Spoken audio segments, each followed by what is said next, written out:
est à l'heure. 18h20. Moi, j'écoute la radio.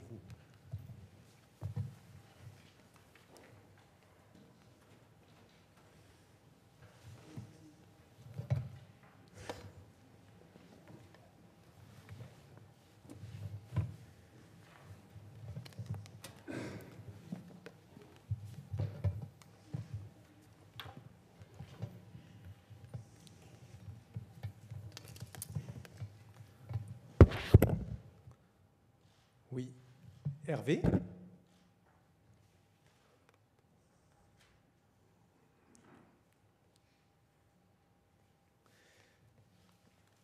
Merci beaucoup, Hervé. Merci beaucoup. Effectivement, nous sommes en direct depuis l'Élysée, depuis la salle des fêtes de l'Élysée, avec ces 64 intellectuels et un président de la République, des ministres également, qui sont autour de nous. C'est quelque chose d'absolument inédit dans le cadre de ce grand débat.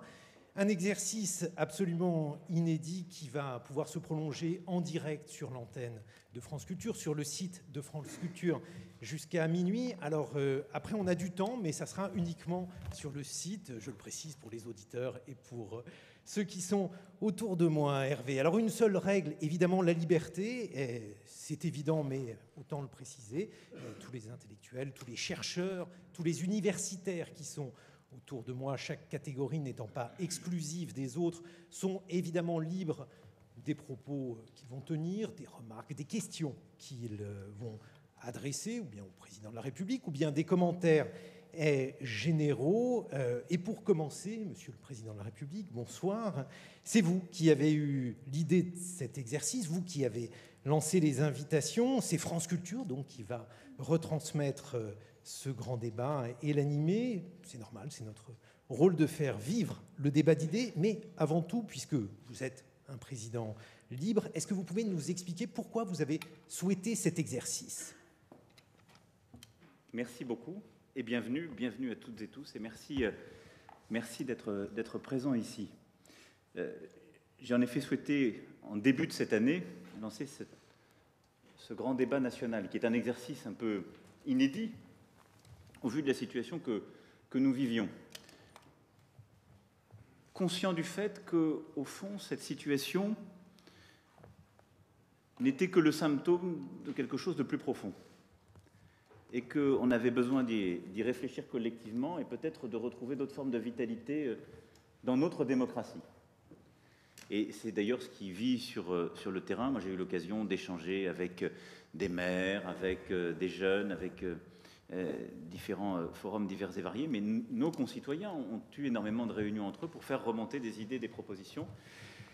Et au fond, dans ce grand débat, il y a évidemment des choses qui en sortiront. Il y a une impatience d'ailleurs qui est en train aujourd'hui de pointer son nez en disant on attend les mesures, mais je dirais que c'est pas ce qui m'intéresse moi le plus. C'est que je pense qu'on a accumulé beaucoup de choses non dites et qu'on a eu tendance ces dernières années, pour pas dire ces dernières décennies, à n'avoir un traitement que symptomatique des maux qu'on connaissait. Il y a un problème, donc il y a forcément des décideurs qui ont une solution qui répond au problème. Le problème étant toujours le problème apparent, c'est-à-dire le symptôme qui se révélait. Ce qui est d'ailleurs intéressant d'un point de vue strictement démocratique, c'est que depuis le début du grand débat, les problèmes ont changé. Le mal a migré. Le symptôme au début n'était que le pouvoir d'achat, ensuite c'est devenu uniquement démocratique et ce fut le RIC, et puis c'est devenu d'autres sujets. Certains ont dit, vous voyez bien que le sujet n'est plus environnemental.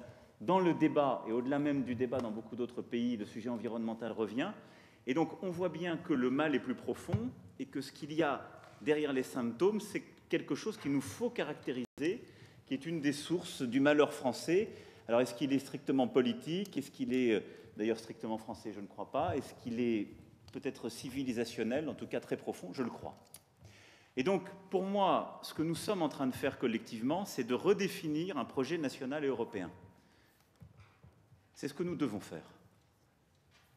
Et donc, dans ce cadre, il me semblait nécessaire qu'il puisse y avoir un échange, comme celui que nous avons aujourd'hui, avec vous, donc des intellectuels. On n'ose plus prononcer ce mot parfois, on m'a beaucoup reproché d'utiliser, c'est-à-dire des femmes et des hommes qui sont à la fois engagés dans leur discipline, sur le plan de la recherche, de l'université, de leur activité académique, qui publiés, enseignés, cherchés, etc., mais qui sont aussi, du coup, dans la cité.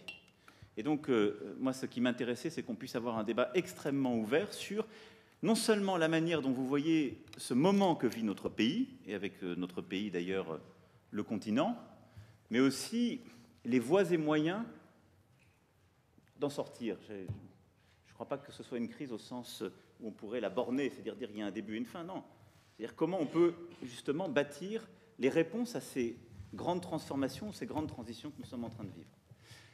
Et donc moi, ce que j'attends, c'est votre part de vérité à chacun, et je veux ici le dire, pas votre part disciplinaire uniquement. Enfin, chacune et chacun a évidemment une légitimité qui s'inscrit dans une discipline académique qui fait qu'il est là au début, mais enfin, pour moi, vous êtes tous des femmes et des hommes qui sont nourris parce que cette discipline a apporté, donc qui ont un regard sur la société dans laquelle nous vivons. Et donc ce qui m'importe, c'est d'avoir votre regard sur voilà, ce que vit aujourd'hui la France, comment vous le caractériseriez profondément au-delà des symptômes évidents, et surtout comment tirer les fils qui permettent de reconstruire à vos yeux ce projet national et européen. Voilà, je ne veux pas être plus long, moi je n'ai d'ailleurs pas vocation à trop intervenir. Ce qui m'intéresse aussi, c'est qu'il puisse y avoir des débats qui se nouent entre les uns et les autres sur les prises de position qui se feront. Alors il se trouve que nous tenons ce débat. Je me suis d'ailleurs beaucoup posé la question, pour vous dire les choses, 2 jours après des violences inédites à quelques mètres d'ici. Au fond, je me suis dit, est-ce que nos concitoyens vont comprendre qu'on tienne ce débat à l'Élysée alors qu'il y a eu ces terribles événements sur les Champs-Élysées? Au carré, oui. D'abord parce qu'il y a de moins en moins de monde qui est dans la rue le samedi, numériquement. Ensuite parce que ceux qui ont été sur les Champs-Élysées ne disent même, enfin ils disent une part, et j'y reviendrai de ce mal, mais ils ne disent pas ce qui a initié cette crise, ou ce qu'il a dit plus profondément, ce sont des gens qui veulent détruire les institutions, ce ne sont pas des manifestants. Et donc il y a une réponse d'ordre public sur laquelle nous avons travaillé. Il y a eu d'abord une première réponse qui s'est faite en décembre, qui a été complétée. Il y a eu des défauts d'exécution, le Premier ministre avait à s'exprimer tout à l'heure, il a pris des décisions, mais il me semblait qu'interrompre, en quelque sorte, le débat que nous avions prévu, le différer, c'était vraiment donner raison à la violence absolue dans la société et dire, quand la violence absolue s'exprime un jour, on n'aurait plus le droit de réfléchir le jour d'après. Donc j'assume totalement le caractère non pas intempestif de la discussion qu'on va avoir aujourd'hui, mais profondément essentiel, précisément parce que je ne veux pas réduire la vie de notre société, de notre nation, à une simple réponse d'ordre public. Voilà, je ne serai pas plus long, et je vous remercie infiniment d'être là, d'avoir pris sur votre temps, pour certaines et certains, d'avoir aménagé votre agenda alors que vous aviez des contraintes à l'étranger, pour être parmi nous ce soir. Merci beaucoup. Une première intervention, Pascal Bruckner, écrivain, essayiste. Monsieur le Président, avant de nous interroger sur la crise de civilisation, nous allons revenir, j'ai envie de revenir sur ce qui se passe depuis 4 mois et dont les événements de samedi semblent à la fois le couronnement et peut-être une simple étape. Donc depuis 4 mois, j'ai le sentiment que nous assistons en France à un coup d'État au ralenti, un coup d'État que je qualifierais pour ma part d'anarcho-fasciste, puisque dans les événements des Gilets jaunes, les 2 grandes familles extrémistes, l'extrême droite et l'extrême gauche, se rejoignent dans leur même haine de la représentation de la démocratie, des élites, du marché, du succès, de la réussite et finalement de la France elle-même, même s'ils chantent la Marseillaise. Et cet sentiment de déliquescence, pour ma part, me paraît très inquiétant. Vu de l'étranger, notre pays semble en état d'effondrement progressif.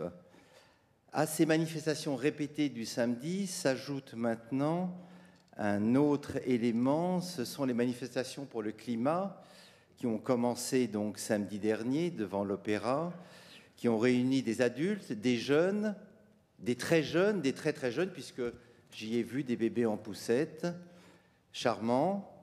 Et pour l'instant, cette manifestation pour le climat est bienveillante, mais rien ne dit qu'entraînés par l'exemple des Gilets jaunes, un certain nombre d'activistes ne vont pas se lancer à leur tour dans la destruction. Et la question qu'on se pose en tant que citoyen, c'est est-ce qu'on peut avoir en France, aujourd'hui en 2019, une semaine sans grève, une semaine sans défilé dans la rue, une semaine sans manifestation, sans voiture incendiée, sans banque pillée, sans magasin détruit. Et lorsque l'anarchie règne dans un pays, c'est l'ordre qui paraît alors totalement anormal. Et c'est vrai, on se dit, tiens, aujourd'hui, il n'y a pas eu de mauvaises nouvelles à la radio. Que se passe-t-il? Et donc, ma question, Monsieur le Président, c'est que face à cet état, le pouvoir semble impuissant. Quand j'entends M. Castaner ou le Premier ministre réagir aux événements, ce que j'entends, c'est « ça n'est pas bien ». Oui, ça n'est pas bien, mais il faudrait peut-être une réaction un peu plus ferme. Et donc ma question, c'est, premièrement, allez-vous interdire enfin les manifestations le samedi? Est-ce que Paris sera enfin débarrassé des Gilets jaunes? Ma deuxième question, c'est comment répondre à cette anarchie croissante qui fait de la France un pays en état de quasi-guerre civile larvée, où la haine de tous contre chacun semble désormais triompher. Et je trouve cette situation, pour ma part, non seulement inquiétante, mais je dois dire assez désespérante. Merci Pascal Bruckner. Monsieur le Président de la République, une réaction. Oui, écoutez, moi je suis preneur surtout qu'il y ait d'autres remarques sur ce même sujet, ce que cette crise dit. Des décisions ont été prises et elles ont été annoncées il y a quelques heures par le Premier ministre. Je veux simplement faire une distinction très nette par rapport à ce qui vient d'être dit par Pascal Bruckner. Il y a des manifestations dans toutes les démocraties. Et la manifestation, elle est protégée constitutionnellement, je crois qu'on y tient tous, parce qu'elle est l'expression libre mais respectueuse de la liberté des autres d'une opinion. Mais moi, je ne confondrais pas la manifestation et ce qui s'est passé samedi, comme ce qui s'est passé parfois dans d'autres villes. Ça s'appelle une émeute de casseurs. Et il faut faire ce distinguo de manière absolue, parce qu'il est vrai, une manifestation, parce que c'est une liberté protégée constitutionnellement, elle est dans un régime d'autorisation.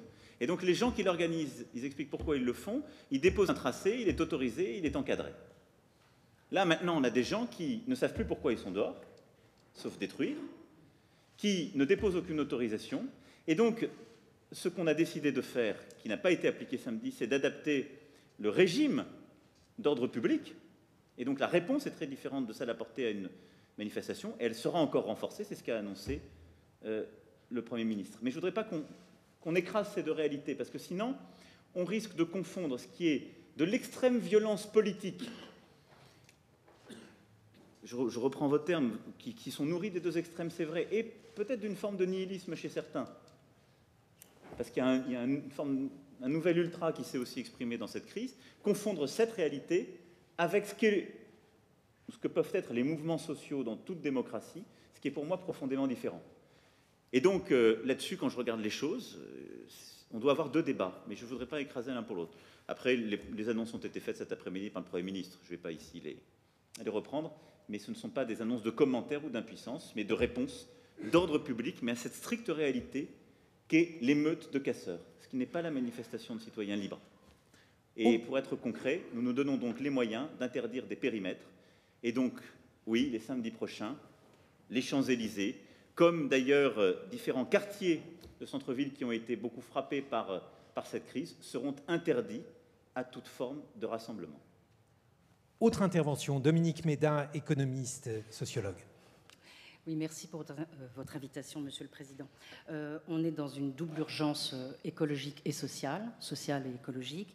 Et j'ai l'impression que face à ces deux urgences, vous êtes restés attachés, vous et vos conseillers les plus proches, à ce qu'on a appris à l'ENA, moi en 1987, vous en 2003, c'est-à-dire un ensemble de recettes, de dogmes, de croyances qui ont été fondamentalement remises en cause depuis 2008 et qui sont critiquées, y compris par les instances internationales qui avaient pourtant porté ces croyances et ces recettes. Je pense par exemple à la note du FMI, du département de la recherche du FMI en 2016, la note intitulée « Le néolibéralisme est-il surfait ?»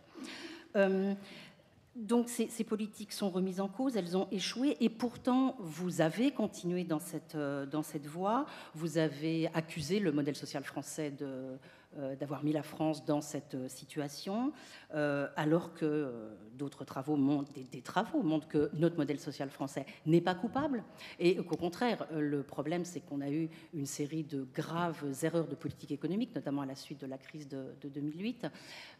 Mais vous avez persisté dans cette voie, et la question que je voudrais vous poser, c'est sur la manière de s'en sortir maintenant qu'il y a eu cette crise des Gilets jaunes et cette demande de plus de justice sociale. Il y a un certain nombre de travaux qui montrent qu'une manière de s'en sortir, c'est de faire, ça aurait été de faire, un très grand plan d'investissement dans la transition écologique et sociale, dans ce que la Confédération syndicale internationale a appelé une transition juste, c'est-à-dire de manière à ce que ça ne soit pas les plus modestes qui supportent le coût de cette transition. Vous aviez parlé au moment de la campagne présidentielle d'un très grand plan d'investissement, on a parlé de 57 milliards, et puis on n'en a plus entendu parler. On sait que les chiffres, c'est à peu près 20 milliards par an qui seraient nécessaires pendant plusieurs années pour passer ce cap. Donc ma question, c'est est-ce que vous êtes prêt à mettre ces sommes sur la table, y compris en augmentant les impôts des plus aisés, y compris en creusant le déficit, ce que vous avez fait récemment et qui ne nous a pas entraîné, enfin on n'en est pas mort. Donc voilà, qu'est-ce que vous comptez faire? Est-ce que vous êtes prêt maintenant? Alors on pourrait appeler ça un changement de cap, mais moi ce changement de cap me semble absolument nécessaire. Est-ce que vous y êtes prêt? Merci. Dominique Méda, une réaction, Monsieur le Président de la République. D'abord, j'entends ce que vous dites, je ne suis pas sûr de dire que j'applique strictement des règles qui m'auraient été enseignées à l'ENA, parce que je ne serais pas sûr de vous dire ce qui m'a été exactement enseigné sur ce volet-là, et j'ai eu le sentiment d'apprendre, y compris dans la discussion avec beaucoup d'entre vous, ni d'appliquer des recettes très strictement françaises. Ce que nous vivons aujourd'hui vient de loin, et il vient y compris d'années où on a beaucoup fait ce que vous êtes en train de me décrire, c'est-à-dire où on a beaucoup traité les problèmes qu'on avait par la dépense publique. La France en a-t-elle été plus heureuse? Je ne crois pas. Et donc aussi vrai que je ne pense pas que l'avenir de la France soit dans l'adaptation à un modèle néolibéral dont je continue à dire qu'il a des excès et qu'il ne pense plus ses externalités et qu'il est très insatisfaisant, aussi vrai je ne pense pas que la réponse à ce que nous sommes en train de vivre serait de répliquer ce que la France a fait, parfois de manière différente des autres, quelles que soient les majorités, pendant des années. Parce que ça n'a pas rendu les Français plus heureux, ni rendu l'économie française plus forte. Est-ce que la solution est dans un grand plan d'investissement? J'ai envie de dire, on l'a essayé, y compris des gens avec qui vous n'étiez pas d'accord. Ça a été la réponse française de Nicolas Sarkozy à la crise de 2008-2010. Quand je regarde les pays européens, il est le seul, la France est le seul à avoir fait un grand plan d'investissement. Ben, je regarde 10 ans après, on a plus de chômage que ceux qui ne l'ont pas fait, et on a plus de déficit public. Donc, je dis ça, no offense, mais c'est simplement, voilà, ce n'était pas non plus la meilleure réponse. Troisième chose, vous avez raison de lier les deux sujets, je les lis avec vous. Le scandale sur le sujet climatique est que nous avons accumulé une dette que nous commençons à payer, que nous allons léguer à nos enfants. Si la réponse à cette dette est d'en accumuler une sur le plan budgétaire, en considérant que celle-ci pourrait nous donner lieu à moins de responsabilités, je ne comprends pas la logique, même morale ou politique, de cette approche. Et donc, très sincèrement, je ne pense pas que la réponse, ce soit encore plus de dépenses publiques, parce que c'est précisément ce qu'on fait en France, quelle que soit l'orientation politique, la sensibilité ou l'école qu'on a fait depuis des décennies et des décennies dès qu'on a un problème. Parce que c'est exactement notre traitement symptomatique des difficultés. Premier point. Ensuite, augmenter les impôts. Je regarde aussi, je nous compare. Si c'était ce qui rend plus heureux ou plus fort, ça se serait vu. On est parmi les premiers mondiaux. Et après, le sujet des inégalités et du climat. Le sujet des inégalités est un vrai sujet, est au cœur de cette crise, et vous avez raison de le souligner, et j'y adhère. Mais quand je regarde la France, son problème n'est pas les inégalités du système fiscal. Ça n'est pas vrai. C'est la construction des inégalités dans notre société. Et ça, pour le coup, beaucoup d'analyses le montrent. C'est-à-dire que ce qui est injuste dans le modèle français, ce qui est de plus en plus injuste, c'est que lorsqu'on est dans une famille modeste, dans un quartier de la République stigmatisé, on a encore moins de chances qu'il y a quelques décennies de bouger dans la société. Quand je regarde par rapport à beaucoup d'autres pays, notre système fiscal corrige davantage que dans d'autres. Mais le problème, c'est la formation de ces inégalités primaires. Et donc moi, ce qui m'importe, c'est peut-être d'aller beaucoup plus loin que ce qu'on a fait sur la constitution de ces inégalités primaires. Politique éducative et universitaire, dans notre politique du travail, etc. Je pense que c'est beaucoup plus là que dans la correction de ces inégalités par l'impôt. Enfin, l'urgence climatique, vous avez raison, je pense qu'on a apporté des premières réponses, je pense qu'il faut aller beaucoup plus loin derrière. Et qu'une des sorties, en tout cas de la crise que nous vivons, doit être la conjugaison d'une réponse sociale et environnementale. Vous l'avez compris, je ne pense pas que ce soit uniquement en creusant un matin de la dépense sociale en plus. Par contre, ça peut être en réorientant beaucoup d'investissements. Ça peut être en changeant profondément aussi de politique européenne, qui à mes yeux n'a pas suffisamment changé sur ce point, et en accélérant des transitions que nous sommes en train de faire. Mais là-dessus, je pense que si on a fait une erreur, c'est d'avoir une transition qui n'était pas assez visible, et en tout cas qui n'a pas articulé suffisamment clairement les changements productifs ou d'organisation profonde qu'impliquait la réponse climatique avec le social. Et donc on a placé une catégorie de nos concitoyens dans une impossibilité de faire, voire une stigmatisation, ce qui a été une erreur. Et donc ça, il faut totalement repenser, au fond, un modèle de transition qui est environnemental et social, mais je ne pense pas que la réponse ce soit uniquement par l'impôt ou la dépense publique. Elle est par des mécanismes profonds. Et donc, au fond, moi je pense que ce que nous devons réussir à inventer dans notre pays et en Europe par rapport à ça, c'est, nous, des réponses de politique publique qui corrigent la formation des inégalités et une organisation de notre modèle productif et du capitalisme qui internalise beaucoup plus le fait environnemental et donc dans les choix d'investissement qui favorisent la rentabilité de ces derniers beaucoup plus fortement.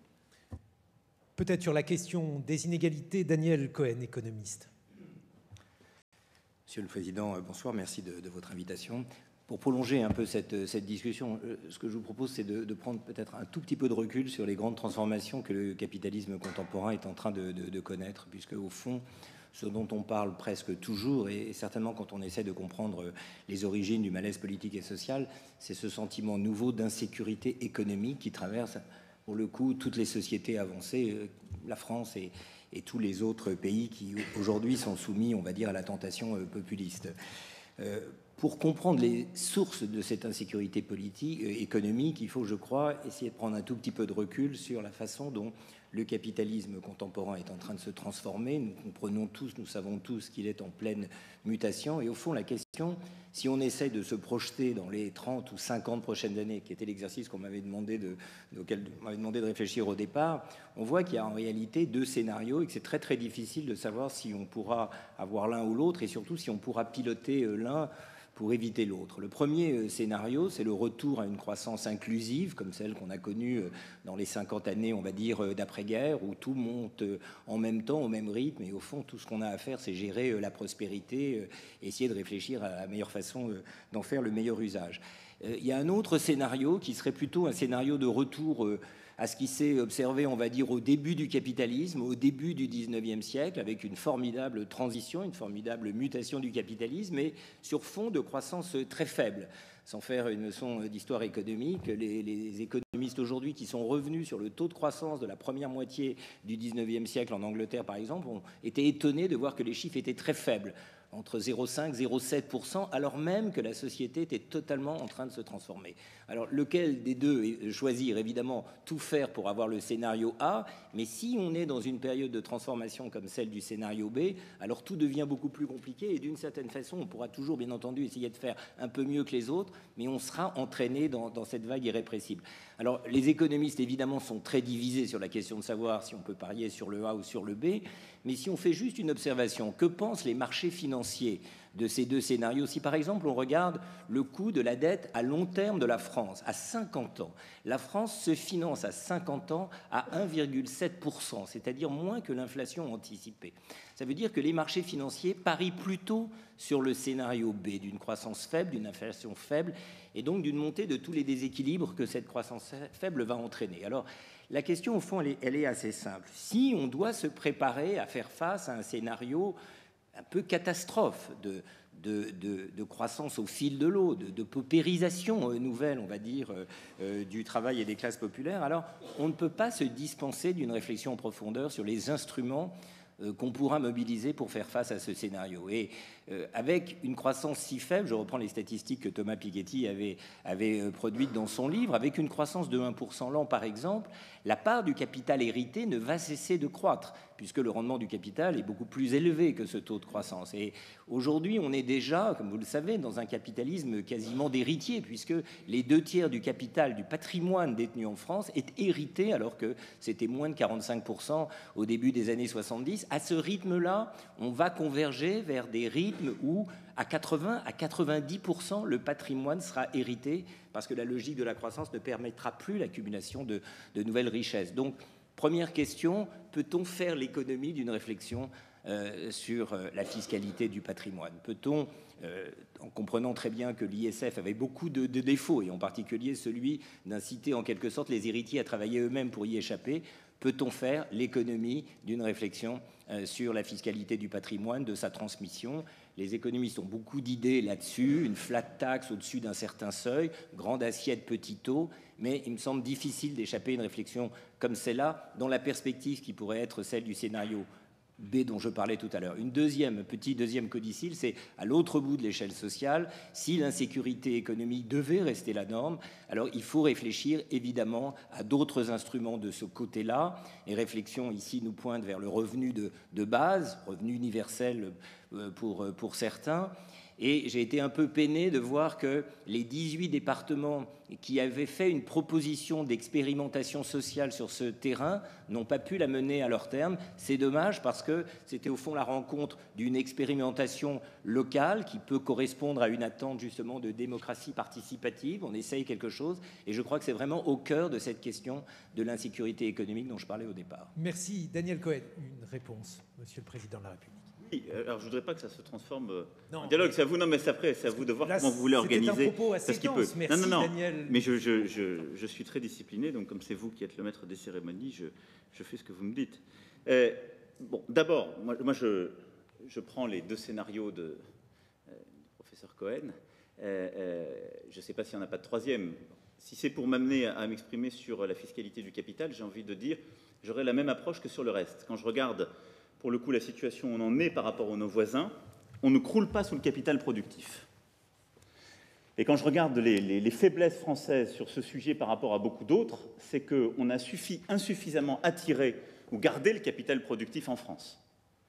Et il n'y a rien qui justifie l'écart qu'on a constitué ces 20 dernières années de chômage, qui est pour moi la pire des inégalités dans notre pays, entre les deux grands pays voisins que sont la France et l'Allemagne, c'est fonctionnement du marché du travail, et c'est malgré tout la capacité à avoir du capital productif et de développer. Dans ce contexte-là, comme il n'y a pas que des économistes, mais il y a des acteurs économiques qui réagissent aussi à des stimulus, moi je trouve qu'ouvrir aujourd'hui, en sortie du débat, un grand débat sur la fiscalité du capital, à mes yeux, n'est pas la bonne réponse. La bonne réponse, c'est de savoir comment je consolide du capital productif au maximum pour produire davantage en France. Je vous parle de là où je suis, mais c'est ma priorité. Ensuite, ce que je constate, c'est que les inégalités de dessin qui sont constituées, moi, je n'ai pas forcément envie de m'enfermer dans un scénario de faible croissance. Ce que je sais, c'est que les mêmes scénarios existaient il y a 20 ans sur des tables américaines, que certains ont fait ce choix, que d'autres en ont fait d'autres, et qu'on est dans une économie des talents, de l'hyperconcurrence. La question pour moi est aussi de savoir comment je forme en France les gens qui vont réussir dans cet univers de plus en plus compétitif à créer le maximum de richesses et en tout cas à construire des destins qui permettront, dans notre pays, de les construire. Et donc, dire on considère que la priorité, c'est encore une fois une réponse de fiscalité, ce qui est notre tropisme collectif, c'est envoyer juste un signal sur la fiscalité du capital et c'est nous mettre potentiellement, alors qu'on est dans un environnement ouvert et relativement concurrentiel, de réduire encore l'attractivité de notre capital productif dans le pays. Je pense que c'est aujourd'hui pas ce dont souffre principalement l'économie française quand je la compare à ses voisins. Qu'on lance une grande réflexion internationale sur ce sujet, j'y suis totalement favorable. Que ça avance au niveau de l'OCDE, si on pense que c'est un sujet international, j'y suis tout à fait favorable. Le faire en France, je pense que ce sera un contre-signal. Moi, je suis un peu pragmatique sur ce sujet du grand débat. Je pense que les mots sont profonds. Mais sur les sujets en particulier économiques, on adore avoir une réponse qui est fiscale. Je l'ai dit 2-3 fois à nos concitoyens, on est rentré dans ce débat, c'était le déclencheur, c'est beaucoup plus profond le mal, mais sur une taxe que payaient trop certains. Je ne crois pas qu'on en sorte en faisant payer d'autres. et je ne parle pas des débats qu'on a pu avoir dans notre passé, on est rapidement riche, même ceux qui ne pensent pas l'être. Et nous sommes dans un pays où, sur ces sujets, les signaux qu'on peut envoyer sont vite contraires. Donc, avoir un débat à l'international sur les transformations du capitalisme, faire avancer au niveau OCDE un meilleur fonctionnement de la transmission du capital, oui. Mettre en France un système qui, sur ce sujet, soit à la pointe technologique, moi, je n'y suis pas favorable parce que je pense que notre faiblesse aujourd'hui, elle est plutôt dans notre incapacité à attirer, à consolider du capital productif qui crée des emplois. Parce que moi, je ne sais pas créer aujourd'hui des emplois autrement qu'en encourageant des gens ou à créer des entreprises ou à développer celles qu'ils ont créées. Parce que de l'emploi public, quand je me compare aux voisins, j'en ai déjà aussi beaucoup plus que les autres. Voilà, donc je suis un peu pragmatique sur ce sujet, mais je pense que ce ne soit pas le cœur de la réponse. Par contre, je suis très sensible à la problématique héritage et construction de son destin. Mais je ne pense pas qu'on y réponde là encore avant tout par la fiscalité. On y répond par l'émergence des talents. Ceux qui ont créé Google n'avaient pas de capital hérité. Mais ils ont eu un système où la mobilité sociale a mieux fonctionné que peut-être dans le nôtre. La question pour moi, c'est comment je vais faciliter la création de nouveaux capital par des talents, quelle que soit d'ailleurs leur origine sociale. Que ce soit d'ailleurs du capital financier, du capital productif, du capital humain, du capital de reconnaissance. Et mon problème aujourd'hui, quand je regarde la France, c'est que la création de capital nouveau par des personnes qui viennent de milieux défavorisés, qui sont issus de l'immigration, qui viennent de certains quartiers, n'est pas suffisamment importante. Et ça, c'est un problème que j'ai dans mon système éducatif, dans mon enseignement supérieur et dans les représentations et les modes de fonctionnement que j'ai dans la société, y compris d'ailleurs dans le recrutement que j'ai au sein de l'État. Ensuite, sur le revenu universel de base, la belle affaire. J'ai, à l'automne dernier, annoncé la stratégie pauvreté.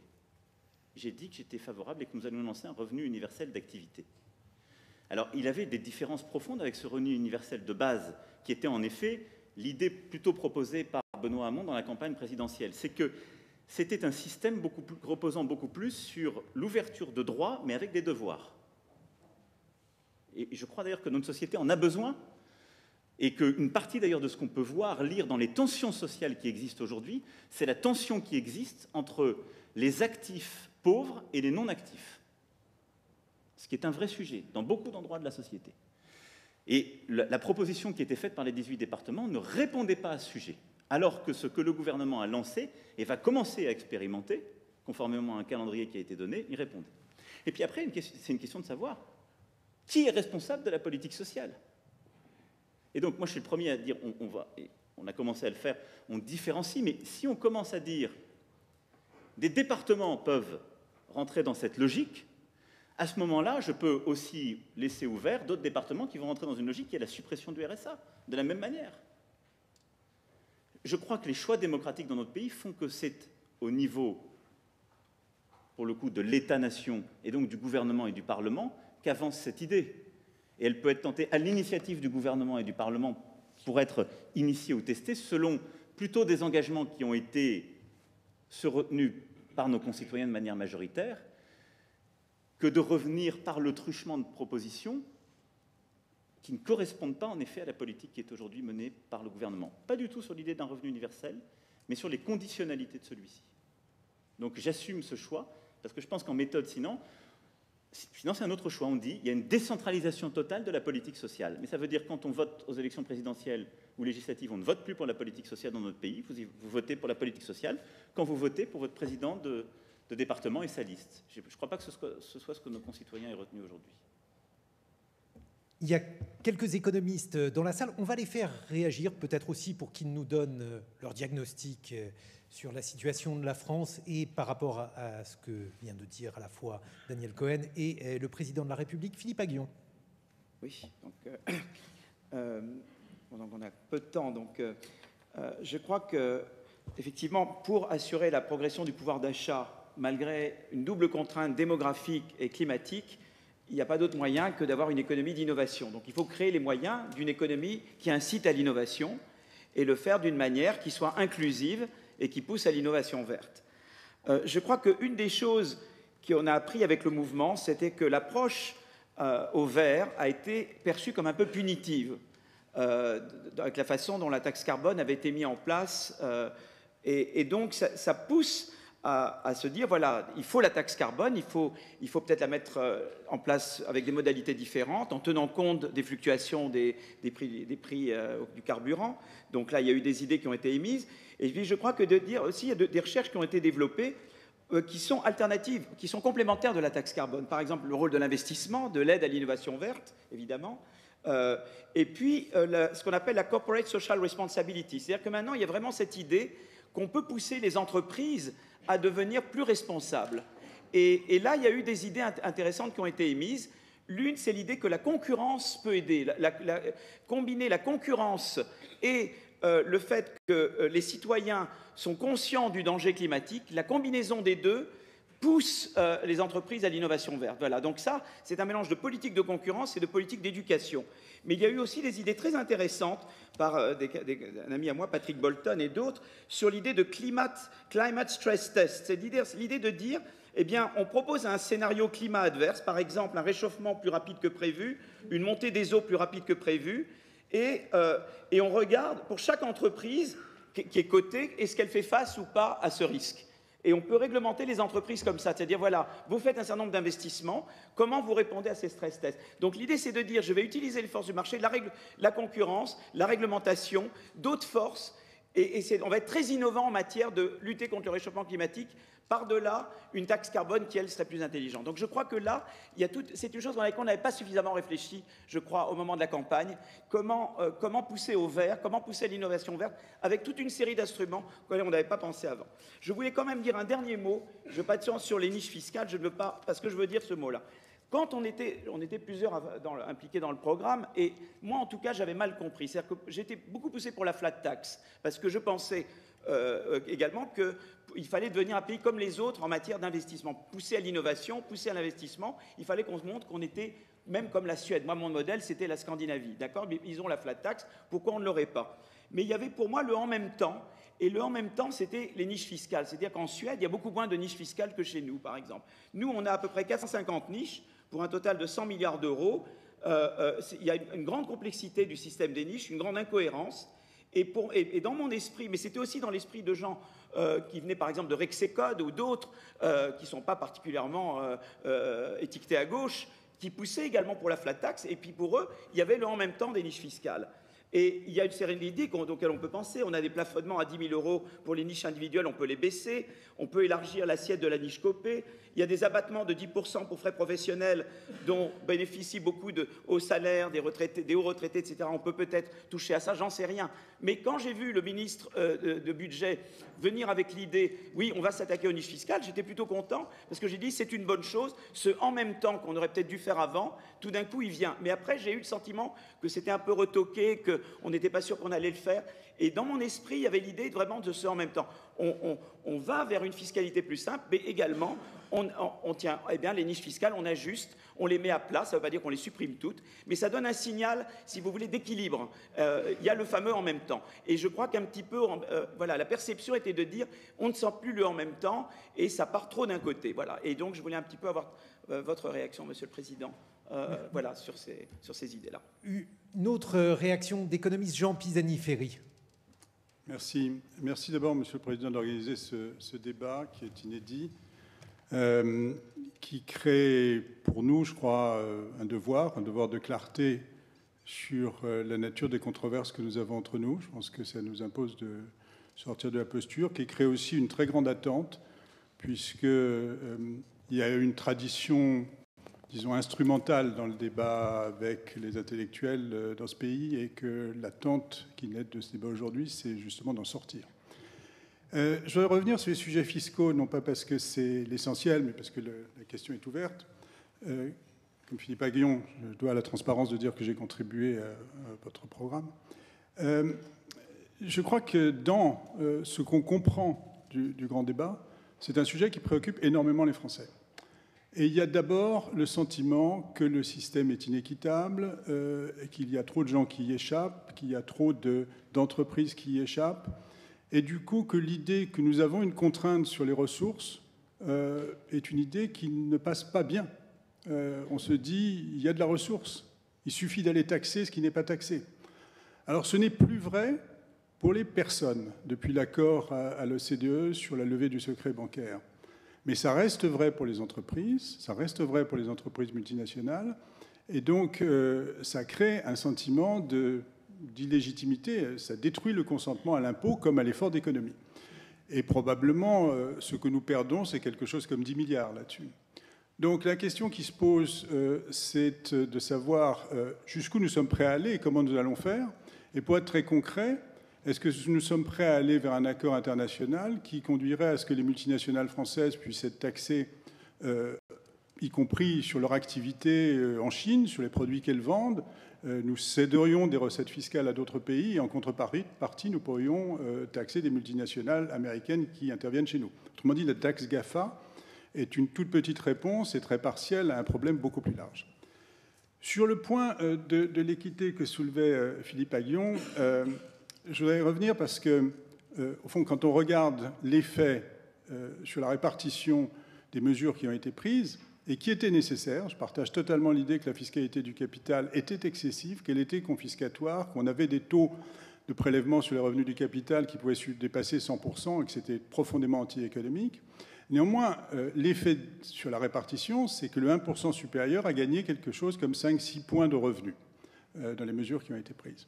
Et donc, traditionnellement, et c'est l'esprit de ce que disait Philippe Aghion, les réformes fiscales qui sont conduites dans ces cas-là conduisent à élargir les assiettes en même temps qu'on baisse les taux, de manière à compenser cet effet distributif.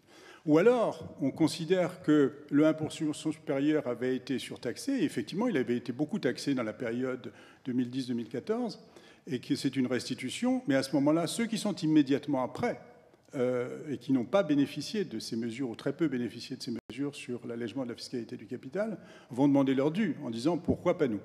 Donc il me semble qu'il y a une question sur la réponse, non pas sur la philosophie de la taxation du capital, mais sur l'effet distributif.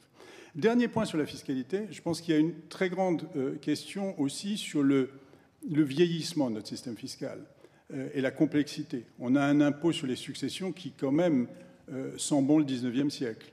On a un impôt local dont les bases fiscales datent des années 60 ou des années 70. On a un impôt sur le revenu qui est extrêmement complexe. On a en fait deux impôts sur le revenu avec la CSG et l'impôt sur le revenu, et qui donnent lieu à des débats surréalistes sur le thème « Pourquoi est-ce qu'on ne ferait pas payer à tout le monde l'impôt sur le revenu alors que tout le monde paye déjà la CSG ?» Donc il y a une question, je ne crois pas du tout au grand soir fiscal et au fait qu'on puisse lancer les choses pour la prochaine loi de finances, mais est-ce qu'il ne faut pas engager quelques chantiers sur la modernisation de notre système fiscal? On va prendre deux autres interventions d'économistes. Yann Algan. Merci, Monsieur le Président, pour votre invitation. Je ne voudrais pas que la conversation soit mobilisée par les économistes au départ, donc je vais poser une question de non-économiste, Monsieur le Président. Je partage avec vous le constat que cette crise n'est pas spécifiquement française, elle n'est pas uniquement économique, elle est vraiment civilisationnelle. Et le mouvement des Gilets jaunes montre que, certes, le pouvoir d'achat est une question importante, mais elle est aussi la manifestation d'une très forte solitude, d'une solitude sociale dans les formes de travail, une solitude aussi territoriale et d'un rapport dégradé aux autres, aux institutions, avec de nouvelles formes d'aspiration. Donc comment est-ce qu'on reconstruit des politiques lorsqu'on passe d'une société de classe sociale à une société de masse ou à une société d'individus? Et je prends deux exemples précis. Tout d'abord, si la transformation des modes de travail est vers des sociétés de services beaucoup moins encadrées dans des entreprises, dans des formes traditionnelles de sociabilisation, telles que le manifestent les Gilets jaunes, ce n'est pas un hasard si on retrouve surtout des routiers, des aides-soignants. Gagner 2 000 € en étant routier, ce n'est pas la même chose que gagner 2 000 € et être ouvrier chez Michelin ou chez PSA. Donc comment, dans ce contexte, si c'est l'avenir du travail, comment reconstruire des corps intermédiaires et des nouvelles formes de socialisation au travail? De la même façon, cette solitude territoriale qui s'est manifestée dans la diagonale du vide, du nord-est au sud-ouest, dans les Gilets jaunes et soutien aux Gilets jaunes, on constate une solitude, pas uniquement vis-à-vis des services publics, mais peut-être aussi vis-à-vis de commerces, de bars PMU, de boucheries, de boulangeries. Et si l'avenir de nos sociétés est d'avoir une plus grande métropolisation, comment est-ce qu'on fait pour maintenir des lieux de socialisation pour ceux qui ne peuvent ou qui ne souhaitent pas vivre dans ces très grandes villes? On continue sur l'économie. Agathe Cagé.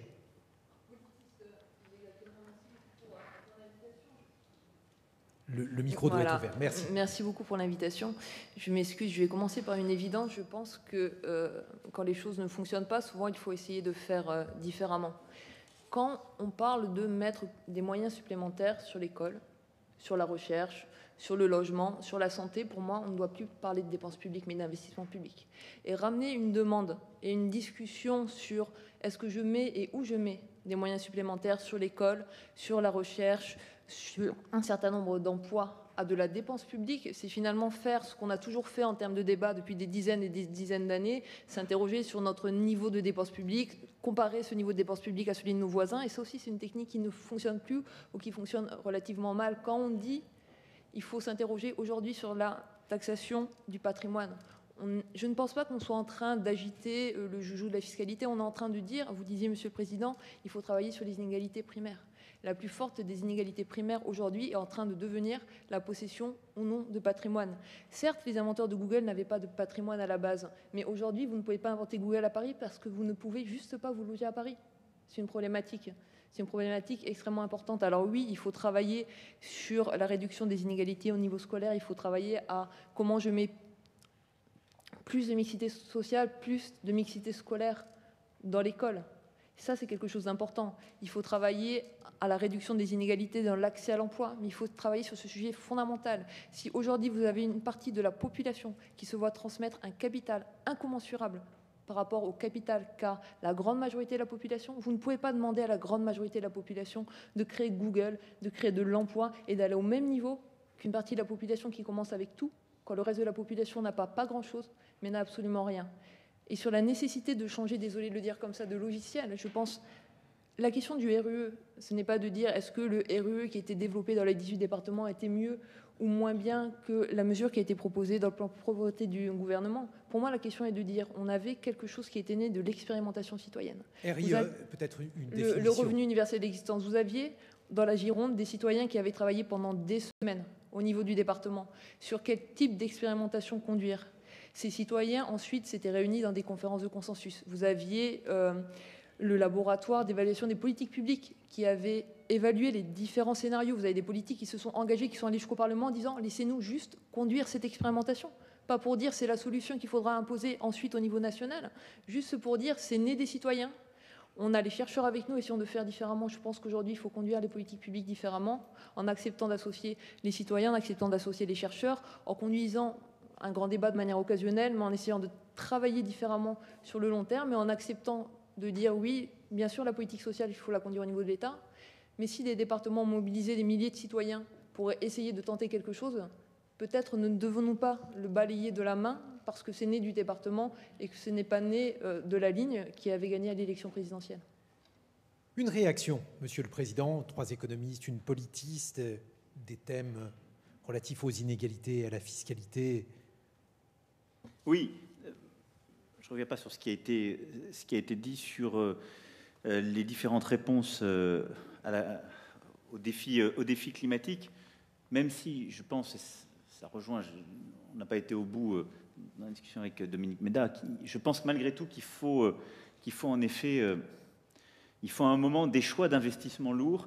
Alors, je connais les approches en climate stress test, je suis pas totalement sceptique, mais je ne suis pas sûr que ça y réponde pour le coup, parce que ça fait payer les gens qui sont les principales victimes des conséquences, mais qui ne sont pas forcément ceux qui les ont produites, ce qui est un peu l'effet pervers. Et c'est vrai qu'on n'a pas aujourd'hui de mécanisme, malgré tout, qui impute le coût des externalités négatives climatiques aux acteurs qui les produisent. Et ce n'est pas ce que ces stress tests permettent totalement de faire. À la rigueur, ces stress tests, le risque qu'on a collectivement, en tout cas moi c'est ce que j'en ai compris, c'est qu'ils accélèrent la vulnérabilité de ceux qui vivent les premières conséquences de ces changements. Bon. La question pour moi c'est de savoir comment de plus en plus on fait payer aux acteurs économiques, aux investisseurs, des choix qui sont contraires aux orientations qu'on donne collectivement. Et pas simplement qu'on ait de la dépense publique qui vienne corriger, mais ça va avec en effet la réorientation des choix d'investissement privé, public, et donc il en faut aussi, et l'accompagnement des personnes qui sont les plus fragiles.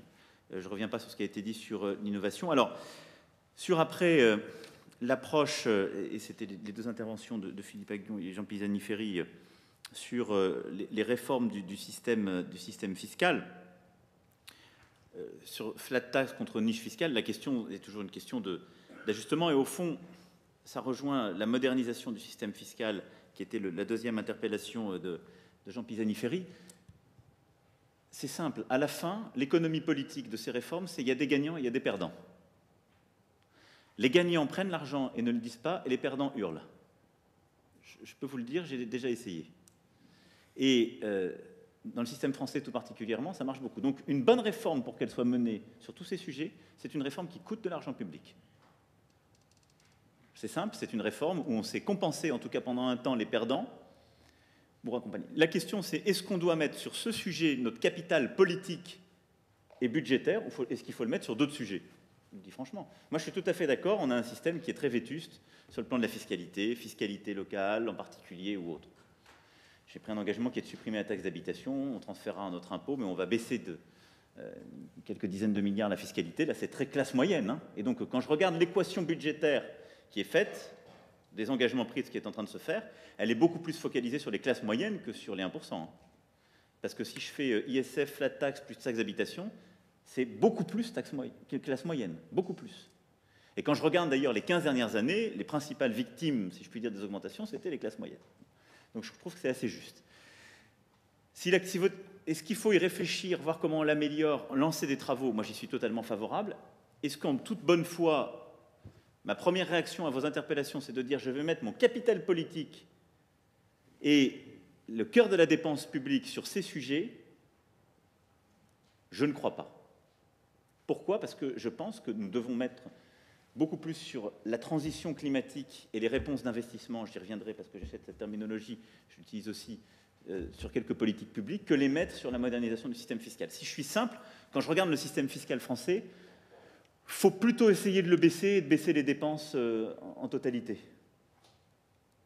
Pardon d'être un peu basique et peut-être insuffisamment sophistiqué sur le sujet.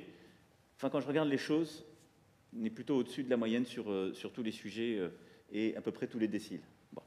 Alors après, flat tax contre niche fiscale, la question c'est comment la baisse de taux vient compenser la baisse de niche. Et donc la question c'est toujours celle des gagnants des perdants, c'est une question qui est toujours d'économie politique. Donc plus on a une baisse de taux, plus on arrive à manger les niches. C'est ce qui va être fait sur l'impôt sur les sociétés avec la dynamique qui est prise.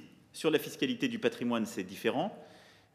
Parce que sur la partie productive de l'ISF, c'est une suppression même de la part d'impôt. Donc là, en effet, il n'y a pas eu d'effet de taux ou de niche, c'est un peu différent. Alors si je reviens sur ce sujet-là, tel qu'il a été souligné, j'ai répondu sur le vieillissement du système fiscal, l'effet redistributif de la réforme de la taxation du capital, c'est vrai. Et d'ailleurs, je pense que politiquement, c'est, je trouve, un des points qu'on n'a pas assez bien expliqué sur ce sujet-là. Le cœur de la réforme de la fiscalité du capital, c'était de réattirer du capital productif ou de le garder en France. Et donc là-dessus, ce qu'il faut faire, c'est qu'il faut pouvoir évaluer l'impact que ça a en termes de redistribution et regarder l'efficacité de la mesure. Et moi, je vais être très clair, s'il est observé qu'elle n'est pas efficace, il faut la corriger. Et il faut peut-être conditionner davantage, sur la partie ISF qui a été totalement supprimée, la part de réinvestissement. Ça, là-dessus, moi, je suis extrêmement pragmatique. L'objectif n'était pas un objectif de baisse de la fiscalité nette sur les déciles concernés, c'était un objectif d'investissement, de retour ou de maintien du capital productif. Donc là-dessus, ça s'évalue de manière scientifique, ça doit s'évaluer de manière neutre, et ça doit alimenter le débat politique pour regarder si l'engagement pris et l'objectif recherché a été atteint, et de pouvoir séparer l'objectif, si je puis dire, productif de ses conséquences sociales. Mais je pense qu'il ne faut pas écraser l'un sur l'autre. Aujourd'hui, moi, je ne sais pas dire l'impact que ça a en termes réels dans un sens ou dans l'autre, mais il faut pouvoir le documenter, qu'il puisse y avoir de la science la plus neutre, la plus transparente qui se fasse sur ce sujet, qu'on puisse ajuster les choses et les corriger. Ce qui veut dire, Monsieur le Président, que s'il est documenté, par exemple, il peut y avoir un retour partiel de l'ISF. Ça veut dire qu'il doit y avoir une évaluation qui soit scientifiquement faite et qui alimente d'ailleurs les travaux du Parlement sur ce sujet pour regarder l'efficacité productive de ce choix qui a été fait. Parce que cette évaluation, enfin, un certain nombre d'autres économistes, Gilles Berset, par exemple, sur l'évaluation de l'ISF. Non, sur ce point-là, je voulais juste dire, Monsieur le Président, que sur les évaluations, le climat, le débat qu'on a à l'heure actuelle en France et celui que nous avons ici ce soir, je dirais, amène peut-être en partie, une bonne partie des effets favorables de ce qui a été engagé par la réforme de l'ISF il y a maintenant 18 mois, à ne pas se produire. Pourquoi? Parce que ça entraîne un sentiment, ça peut entraîner un sentiment d'insécurité. Ce type de réforme, c'est des réformes qui ont un effet favorable sur le temps long, en quelque sorte. Et si dans le débat économique français, on dit sans arrêt que, eh bien, on peut revenir sur ce type de dispositif, et qu'éventuellement, dans 1 an, dans 18 mois, ces dispositifs pourront être mis en cause au titre d'une efficacité qui ne soit pas assez immédiate, eh bien, je ne suis pas certain que les résultats ne soient pas déjà, disons, ce qu'on ne voudrait pas qu'ils soient, en quelque sorte. C'est-à-dire qu'ils ne seront pas au rendez-vous. Moi, je voulais aussi intervenir sur un autre point, revenir un peu sur ce que vous disiez tout à l'heure. Un aspect étonnant dans le mouvement social des 4 derniers mois, je crois que ça a étonné beaucoup d'observateurs, c'est que les mots chômage, les mots emploi ont quasiment pas été employés. La France est un des pays qui connaît le niveau le plus élevé des taux de chômage. Enfin, parmi les 36 pays d'OCDE, je crois qu'il y en a 4 seulement qui ont un taux de chômage harmonisé supérieur à celui de la France. Et bien, malgré ça, dans ce mouvement social, les mots emploi, chômage ont été quasiment absents. Et sur le terrain économique, on a surtout parlé de pouvoir d'achat. Quand on voit ce qui s'est passé dans d'autres pays sur les 15-20 dernières années, on voit généralement que les séquences sont beaucoup plus claires. Je ne parle pas simplement d'Allemagne, je parle également, par exemple, de la Finlande et de l'accord qui a été signé en 2016 et qui a amené un rétablissement spectaculaire de ce pays-là. Généralement, il y a une séquence qui dit, bon, ben, dans un premier temps, on va privilégier peut-être l'emploi, la baisse du chômage, et puis le pouvoir d'achat sera, je ne dirais pas une priorité seconde, mais en tout cas, la priorité des priorités sera l'emploi et la baisse du chômage. Tenir les deux en même temps, c'est un challenge pour un pays comme la France, puisqu'il y a maintenant le besoin de répondre à des attentes, et vous avez commencé à le faire, surtout dans un pays qui souffre d'un problème structurel de compétitivité. Je rappelle que 2018, c'est la 12e année consécutive dans laquelle la France enregistre un déficit de balance courante. 12e année consécutive dans laquelle la France, pour faire simple et caricatural, la France vit à crédit. Et puis, dans le contexte, évidemment, de préoccupations environnementales qui nous amènent à envisager de façon incontournable, sur les prochaines années, des dépenses importantes dans le domaine environnemental, sachant que dans ce domaine, on sait que les dépenses sont pour aujourd'hui, mais les rendements, les retours sont très décalés dans le temps. Très, très décalés dans le temps. Donc, comment tenir, en quelque sorte, cette équation miracle qu'on n'a pas vu de pays qui soit rétabli, qui l'ait tenue? Priorité, pouvoir d'achat et emploi en même temps, dans le contexte d'un pays souffrant largement de problèmes de compétitivité et d'ailleurs comment dirais-je, de solde public. Comment faire? On va poursuivre sur la question écologique. Ami Dahan, historienne, mathématicienne sur la question écologique, puis Jean Jouzel, que j'aperçois. Ami Dahan. Il faut que vous ouvriez votre micro, ami. Merci de votre invitation. Je voudrais revenir sur cette période qui semble très paradoxale que nous vivons aujourd'hui, avec d'un côté la révolte populaire qui a démarré contre la taxe carbone, et en même temps une mobilisation incroyable, réjouissante, de mon point de vue, inédite, de la jeunesse européenne, celle du monde et la jeunesse de France, pour préserver le climat et l'environnement. Dans l'expression des uns comme des autres, un même slogan revient, et c'était très frappant à Paris samedi dernier. Fin du monde, même combat. Pour certains, cela veut dire que les problèmes sociaux et environnementaux ont une origine commune. C'est sans doute, évidemment, un peu trop simple. Mais finalement, qu'importe. Cela exprime en tout cas le sentiment très fort qu'on ne peut avancer sur l'environnement sans s'occuper de social. Plusieurs personnes l'ont dit et vous l'avez dit vous-même. Nicolas Hulot l'avait bien perçu, je crois, en obtenant que son ministère soit celui de la transition écologique et solidaire. Bien sûr, il peut y avoir des contradictions entre tous ces objectifs, mais il y a aussi des synergies fortes. Par exemple, j'en donne juste un exemple précis, l'isolation thermique des bâtiments.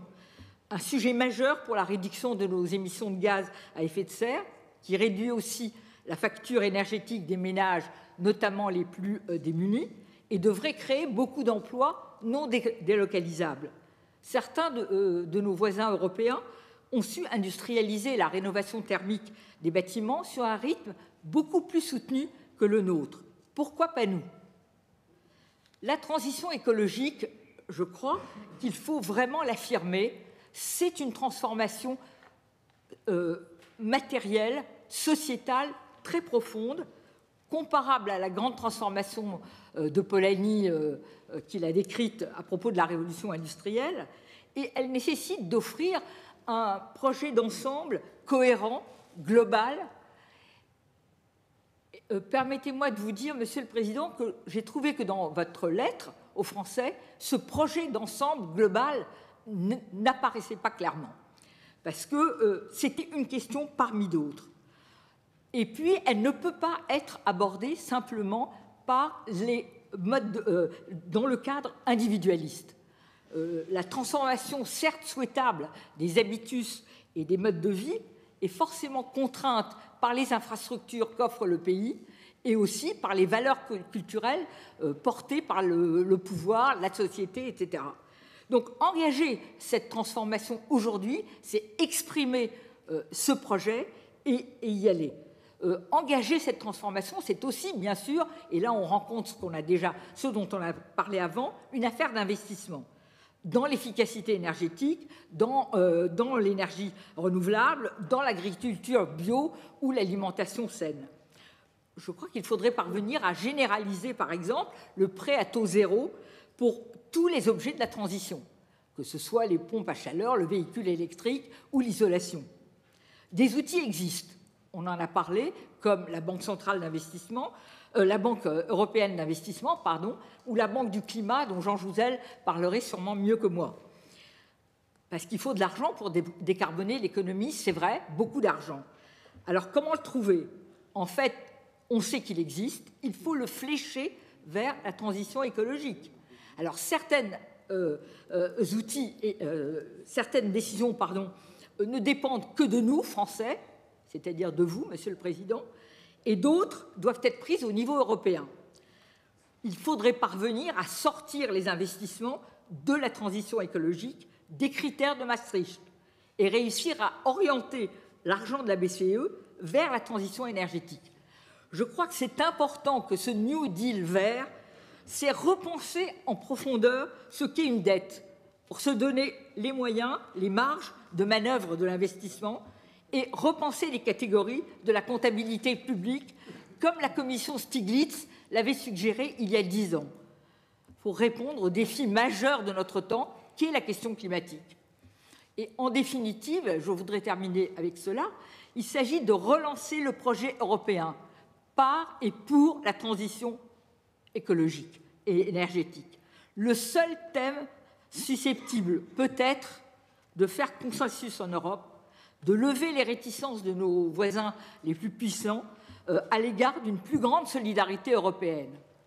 Et aussi, surtout, c'est le thème, aujourd'hui, parmi tous les autres, qui peut créer dans la jeunesse un nouvel enthousiasme pour le projet européen et faire obstacle au retour des nationalismes et à la montée des populismes.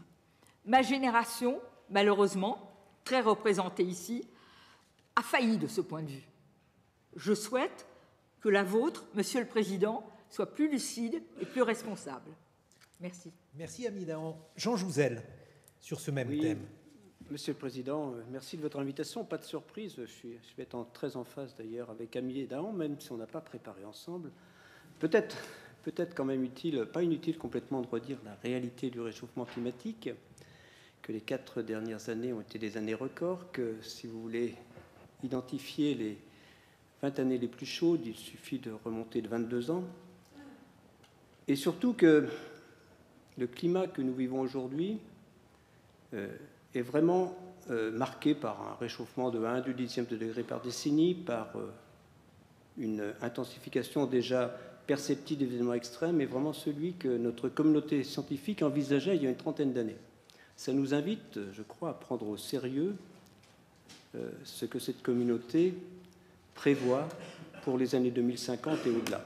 C'est un message très fort et bien sûr les conséquences qui en résulteraient. Alors, prises dans leur ensemble, et c'est un point qui a déjà été évoqué, ces conséquences se traduisent par un risque d'accroissement des inégalités. Entre pays pauvres et pays riches, bien entendu, nous en sommes conscients, mais aussi entre populations qui peuvent y faire face et celles qui ne peuvent pas le faire, y compris dans des pays développés. C'est un point que nous avons mis en avant dès 2017, d'ailleurs, dans un avis du Conseil économique, social et environnemental, en soulignant les inégalités qui peuvent résulter de certaines mesures destinées à lutter contre le réchauffement climatique. Un exemple est celui de l'augmentation de la taxe carbone à l'origine du mouvement des Gilets jaunes. Donc cette dimension sociale vaut pour l'ensemble des problèmes environnementaux, comme l'illustre, je crois, l'analyse des différents objectifs du développement durable. C'est d'ailleurs cette dimension sociale que le pape François a mis en avant lors d'une audition qu'il nous a récemment accordée à Pierre Laroutourou et à moi-même, en vue de lui présenter donc l'initiative d'un pacte finance-climat européen. Cette initiative, elle part effectivement d'un constat que Dahan a déjà fait, d'un constat largement partagé. La lutte contre le réchauffement climatique, le respect des objectifs de l'accord de Paris implique des investissements extrêmement importants. Et là, je ne parle pas uniquement, bien sûr, d'investissements publics, de l'ordre de 1 000 milliards d'euros chaque année au niveau européen. Et ce, dans des domaines tels que la mobilité, le bâtiment et l'urbanisme, l'énergie, l'industrie, l'agriculture, l'alimentation. Avec à la clé de nombreuses créations d'emplois et un dynamisme économique pour les pays qui s'engagent dans cette transition énergétique et écologique. Et par rapport, je crois, à Gilles Berset, je dirais quand même que les investissements qu'on fait pour la transition énergétique, ils peuvent aussi rendre tout de suite. Ce n'est pas simplement rendre, effectivement, en matière de climat, mais en matière d'activité économique, je crois qu'ils peuvent qu'ils peuvent apporter quelque chose très rapidement. Alors, Monsieur le Président, dans une récente tribune, vous avez proposé la création d'une banque européenne pour le climat, qui est mentionnée dans notre pacte. Nous y avons ajouté pour la biodiversité. En outre, ce pacte inclut un budget européen dédié, d'ailleurs, hypothèse que vous aviez évoquée lors d'un discours de la Sorbonne, et la signature d'un traité européen, la mise en place. Au niveau mondial, la France est par ailleurs impliquée avec la Jamaïque dans la définition de la stratégie de financement de la lutte contre le réchauffement climatique et l'adaptation. Donc, quelles pourraient être, Monsieur le Président, les prochaines étapes conduisant à la création de cette Banque européenne pour le climat et au-delà d'une véritable politique ambitieuse de lutte contre le réchauffement climatique et l'adaptation au niveau européen, évidemment au niveau mondial. Je crois qu'il y va d'un développement harmonieux de notre continent à l'horizon des prochaines décennies. Merci Jean Jouzel. Une autre intervention sur ce même thème par une économiste, Claudia Sénic. Merci. Je voulais dire que j'étais très enthousiasmée. Je pense que c'est très important, cette proposition d'un projet d'ensemble cohérent et global et d'un projet européen, pas seulement à cause de l'importance du sujet lui-même, du réchauffement climatique, bien entendu, mais à cause du fait qu'on est à la recherche en fait, de quelque chose qui permette aux gens de se repenser comme étant dans une société assez cohérente, avec un objectif ou un projet commun. Et je dis ça parce que dans les travaux que nous menons sur le bonheur ou le malheur des Français, avec Yann Alban notamment, on s'est rendu compte, avant le mouvement des Gilets jaunes, qu'il y avait un certain signe de fragmentation sociale, notamment dans les petites agglomérations, les villes moyennes, des gens qui se déclaraient particulièrement anxieux, pas seulement pour des raisons de leur vie économique, mais insatisfaits de leurs relations amicales, familiales, vraiment de leur entourage, un véritable symptôme d'isolement social. Et on sait que cette question du lien social, avez-vous quelqu'un sur qui compter, c'est vraiment une des questions qui fait la différence du point de vue du bonheur des gens dans les grandes enquêtes. Et on sait en retour que le bonheur, l'optimisme, le pessimisme a une grande influence sur le comportement des gens, et notamment leur comportement politique et électoral. Et donc,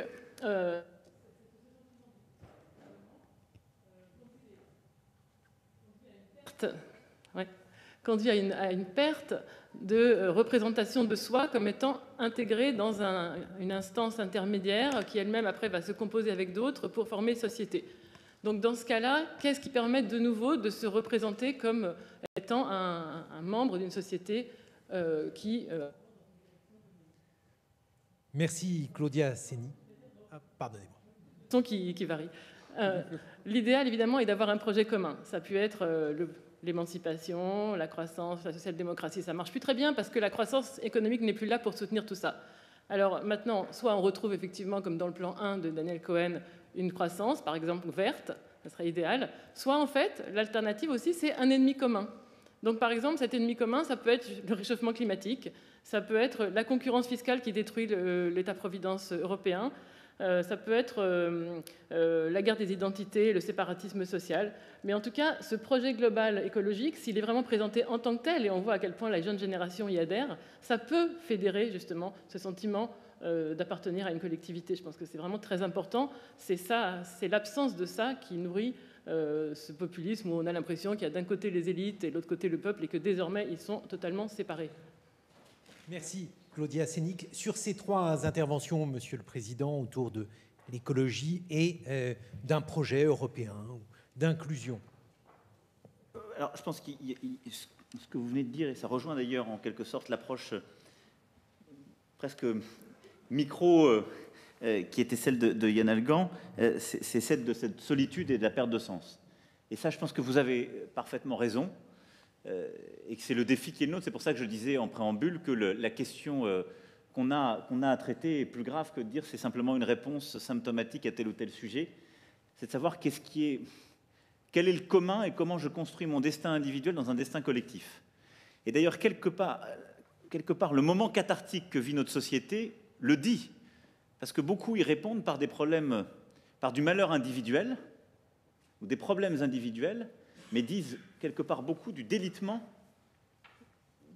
de ce lien politique, social. Et donc, ils se retrouvent, vous l'avez très bien dit, dans des combats. Alors, la question, on peut les tourner positivement, certains de ces combats.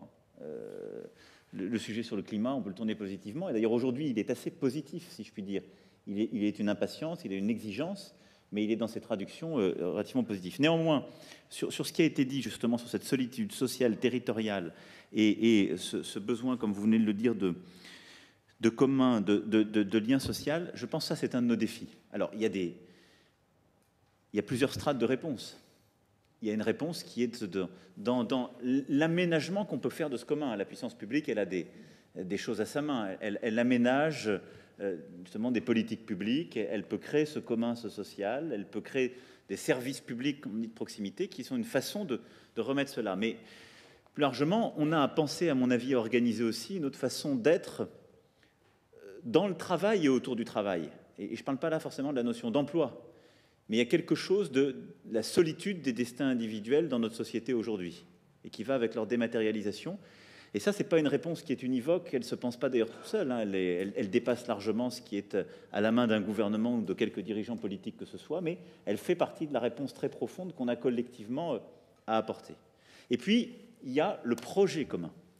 Alors, à dessein, la lettre que j'ai écrite n'avait pas vocation à expliquer un projet, puisqu'elle était ouverte. Vous ne demandez pas aux gens de délibérer librement si vous leur dites « voilà mon projet ». Il se trouve qu'on a eu un moment démocratique où on dit quelque chose d'un projet qui est l'élection présidentielle. Je pense que là, paradoxalement, on vit quelque chose de plus profond que ce qu'on connaît dans une élection présidentielle, de moins normé. Donc on a inventé cette maïeutique à ciel ouvert, si je puis dire, mais c'est la définition d'un projet. Mais l'aurais-je défini, comme on aurait dit, il est bien sympathique, il nous demande de venir débattre, il a déjà son projet. Je nous connais maintenant. Donc, je pense qu'il était important d'assumer cette part d'indétermination et de continuer à l'assumer. Parce qu'il y a et d'ailleurs, on voit bien dans ce qu'on est en train de se dire, moi j'assume la part approximative de certaines réponses. Tout n'est pas réductible à des réponses de politique publique. Néanmoins, moi je l'ai dit en introduction, je crois qu'il y a un besoin de projet national européen, c'est-à-dire de dire notre part de sens du moment que nous vivons. Et ce qui est vrai, c'est que nous sommes une nation éminemment politique, et donc je pense que nous sommes un pays où nos concitoyens, au fond, sont heureux quand ils bâtissent leur destin individuel sur quelque chose du destin collectif. Et donc le fait de ne pas comprendre où on va collectivement, de se dire, au fond, demain sera moins bien qu'aujourd'hui, pour moi-même et pour mes enfants, et nourrit ce malheur. Et donc la question, c'est comment on arrive non seulement à définir les objectifs vers lesquels on va, mais à montrer qu'on a suffisamment de monde qu'on emmène vers ces objectifs, mais à construire le chemin de crédibilité, la philosophie qui emmène tout le monde sur ce point. Alors dans ce contexte-là, il est évident que Le climat, il est aujourd'hui pris, vous l'avez dit, mais même dans nos débats, dans la manière, on l'aborde d'une manière anxiogène. Alors, elle est anxiogène pour faire réagir les décideurs, mais il est clair que le concitoyen qui nous écoute sur ce sujet ne peut pas dire « ça va être quelque chose de super, je vais me projeter, ça va me permettre de construire mon bonheur individuel et collectif ». Vous le voyez, moi je pense que je l'entrevois et ça suppose de contrecarrer beaucoup d'intérêts en place, mais je pense qu'on a nous-mêmes à reconstruire une forme de projection politique de ce qu'est, et de discours du coup peut-être plus positif, de ce qu'est justement ce combat climatique. Si on dit juste on est tous foutus, on va mourir et ça va pas assez vite, et moi je suis un combattant encore plus vrai de ce sujet parce que vraiment je trouve que vous allez pas assez vite, à la fin tout le monde se dit on n'y arrivera pas. Donc, moi je crois profondément qu'on peut le réussir, qu'on ne va aujourd'hui pas suffisamment rapidement dans cette transition, et donc pour reprendre ce que vous avez dit l'un et l'autre, qu'on a une dynamique en effet nationale, européenne et internationale. Sur le national, on a commencé. Moi, je partage vos points très pragmatiques sur ce qui ne va pas assez vite et qui sont des vrais leviers de cette écologie totalement positive. C'est-à-dire que c'est un levier de création d'emplois, de secteurs d'activité. Simplement, il faut pivoter une partie du modèle. Et donc, c'est ça qui prend un peu de temps, mais qui suppose de donner, je pense ce qui a été dit, de la visibilité et de la confiance aux gens. C'est la grande difficulté du moment. C'est qu'on a un moment où on reconçoit à ciel ouvert un modèle, mais on doit donner suffisamment de confiance à un moment de sortie, même s'il n'y a pas l'unanimité, pour que les gens qui s'engagent sur ces nouveaux choix disent ils vont les tenir. Et que ça ne bascule pas en permanence. Après, moi je pense que le cœur de cette bataille aujourd'hui est européen, parce que c'est un espace pertinent. Je pense que c'est là où on a réussi à inventer l'économie sociale de marché, des équilibres sociaux et économiques qui ont structuré justement ces derniers siècles. Et donc je pense que c'est là qu'on peut inventer cet espace justement d'une transition environnementale accélérée. Alors, la banque du climat en est une, c'est votre idée, hein. Je n'ai fait que moi la reprendre. Je pense que l'idée de cette banque du climat, au fond, c'est d'appuyer sur deux instruments qu'on a. On a la BEI, qui doit être transformée, la Banque européenne d'investissement, qui doit être beaucoup plus mobilisée sur ce type d'investissement. Et donc ça, c'est un choix, on revient sur ce qu'on disait, de là où on met le capital public, les systèmes de garantie de subvention publique, pour orienter ensuite des choix privés. Et puis, on a un vrai débat à avoir, qui est qu'est-ce qu'on met comme objectif au sein de notre banque centrale ? Et est-ce qu'on pense qu'il y a un débat à avoir sur la bonne orientation de certains mécanismes de financement? Et donc, comment, dans les critères même du système bancaire, on décide d'orienter justement les différents modèles et la bonne allocation du capital et des financements? Est-ce qu'on veut favoriser certains types de financements en considérant qu'ils sont préférables? C'est un débat là qu'il faut avoir. Ensuite, au niveau européen, ce qui nous permettra d'accélérer, c'est de monter le prix du carbone. Beaucoup plus fortement. Moi, j'y suis très favorable. C'est la position qu'on défendra sur ce sujet. C'est-à-dire que c'est d'accepter qu'on va vers un modèle où l'investissement productif doit prendre en compte ses impacts sur le climat. Et donc, quand on investit dans quelque chose qui produit du CO2, on doit être taxé beaucoup plus qu'on ne l'est aujourd'hui. Alors, il y a énormément, là, d'intérêts constitués qui sont contre. Il n'y a pas de consensus européen sur ce point, il ne faut pas se tromper. Mais je pense que c'est un combat qu'on doit mener, et qu'on doit mener là aussi à ciel ouvert si on veut pouvoir le gagner, parce que c'est un vrai levier de transformation et il doit s'accompagner d'une taxe aux frontières sur le CO2. Parce que si on veut préserver et articuler les deux, c'est pour ça que je serais moins pessimiste que Gilbert Sette, il faut avoir des bons mécanismes. Et en effet, on ne peut pas dire on emmène nos entreprises et nos citoyens dans une transformation, mais on considère qu'on reste un espace totalement ouvert et aveugle sur nos préférences commerciales. Je crois que si on rentre dans cette logique de transition, on doit dire, dans ces cas-là, on fait payer cette taxe aux frontières aux acteurs industriels, chinois, indiens, russes, qui, eux, ne taxent pas leur production comme nous, on la taxe sur le CO2. Et puis après, moi, je pense qu'au niveau international, on peut bouger les choses. Vous avez parlé de combats à mener sur la biodiversité. On a des échéances importantes en 2020 et on a la réorientation de notre modèle. Le rendez-vous qu'on a en septembre prochain avec le Premier ministre jamaïcain sur le mandat qui nous a été donné par le secrétaire général des Nations Unies, c'est au fond comment réussir à articuler au niveau mondial la justice sociale et contributive à la justice climatique. Il y aura une partie d'argent public là aussi, mais la clé, c'est comment on réoriente les vrais investisseurs internationaux sur des choix qui permettent ces réorientations. Parce que le cœur des liquidités et des capacités d'investissement, ils sont dans le système financier, dans les asset managers, dans les fonds. Et donc ça, on commence à le faire. Et on a eu des résultats ces derniers mois, c'est ça qu'il faut pouvoir accélérer. Et au fond, ça n'est rien d'autre que changer le cœur du modèle. C'est-à-dire de se dire que le climat n'est pas une réalité dont on ne traite que, en quelque sorte, dont la puissance publique vient corriger les impacts négatifs d'un système productif qui continue à fonctionner de la même manière, mais qu'il faut remettre ces objectifs au cœur de celui-ci. Et on a quelques leviers et on a quelques moyens. Donc moi, je pense que c'est le combat qu'on doit là-dessus mener.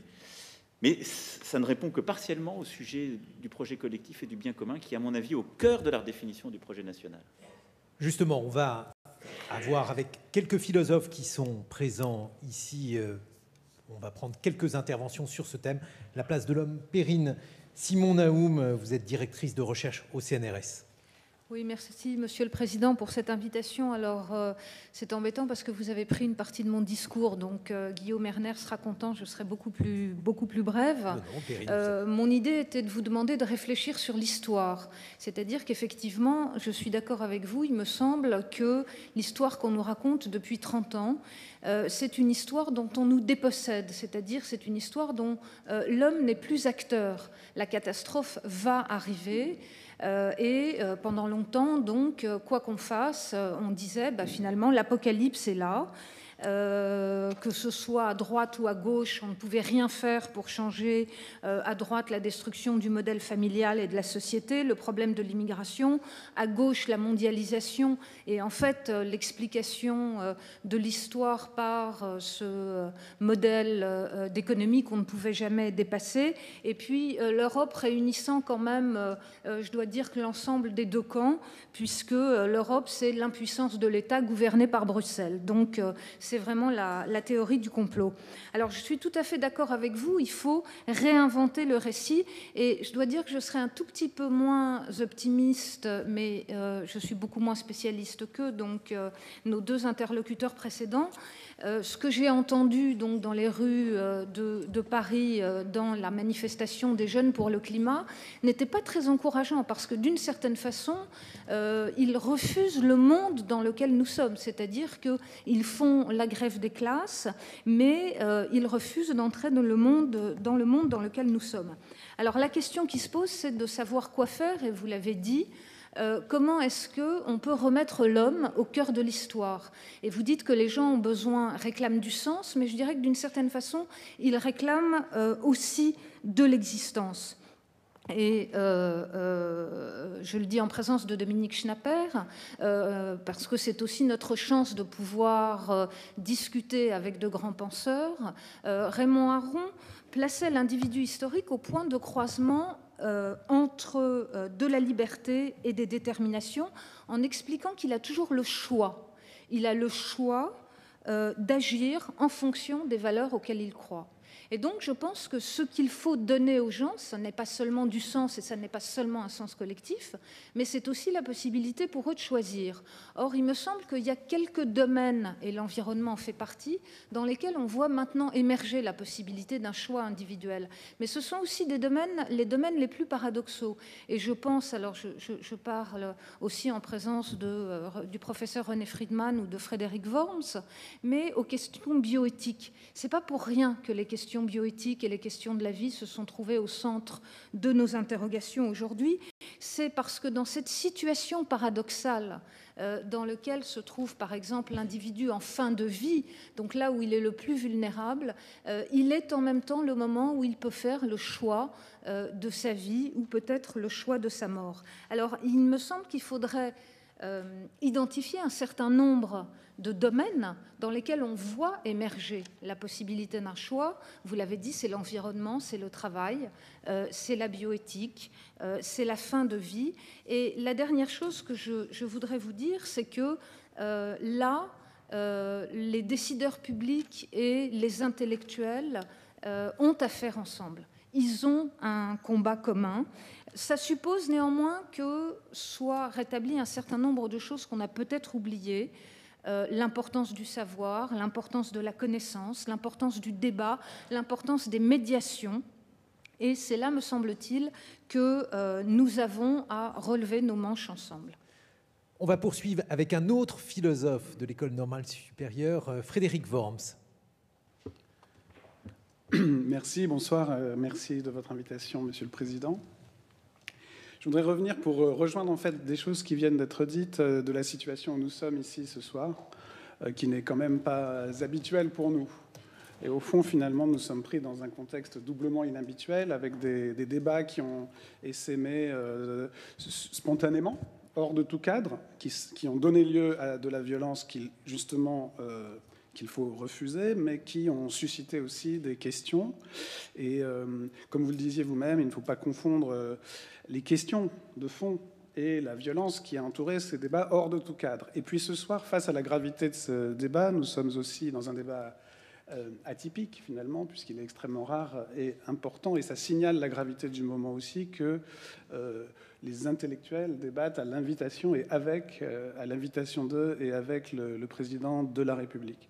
Et c'est là-dessus que je voudrais partir, parce qu'il me semble quand même que dans cette invitation faite aux intellectuels, il y a à la fois peut-être la nostalgie, j'espère que ça n'est pas condamné, mais surtout le désir d'une médiation. Et c'est finalement la fonction principale des intellectuels. Et c'est une petite introduction pour rejoindre ce que vient de dire Perrine et ce que nous discutons ici. Je pense que dans la tradition française, l'intellectuel, c'est celui qui articule la science et les principes, et aussi, évidemment, dans des institutions qui permettent une discussion et avec les citoyens, auxquels il faudra revenir au-delà de ce débat. Donc la question, c'est aussi, au-delà de ce débat, qui n'est pas un épilogue, mais quelle relance pour le débat. Dans la science, et c'est vrai que la science est menacée aujourd'hui, il y a les conditions de nos vies aujourd'hui et comment les améliorer. Non seulement comment lutter contre les régressions, mais comment quand même améliorer nos conditions de vie. Mais ça ne s'améliorera plus non plus sans les principes. Les intellectuels, au fond, et il y en a de nouveaux dans le monde qui payent cela de leur vie aujourd'hui, je pense qu'il faut rappeler, les intellectuels, ça a toujours été ceux qui plaident pour l'universel, pour les libertés, également pour des limites aux inégalités. Je pense qu'aujourd'hui, l'un des grands thèmes sur lesquels nous devons travailler, c'est comment finalement apporter des limites à nos dangers vitaux, mais aussi à nos dangers sociaux. C'est en réalité le vrai progrès. Et comment il n'y a pas de progrès aujourd'hui qui ne soit complexe.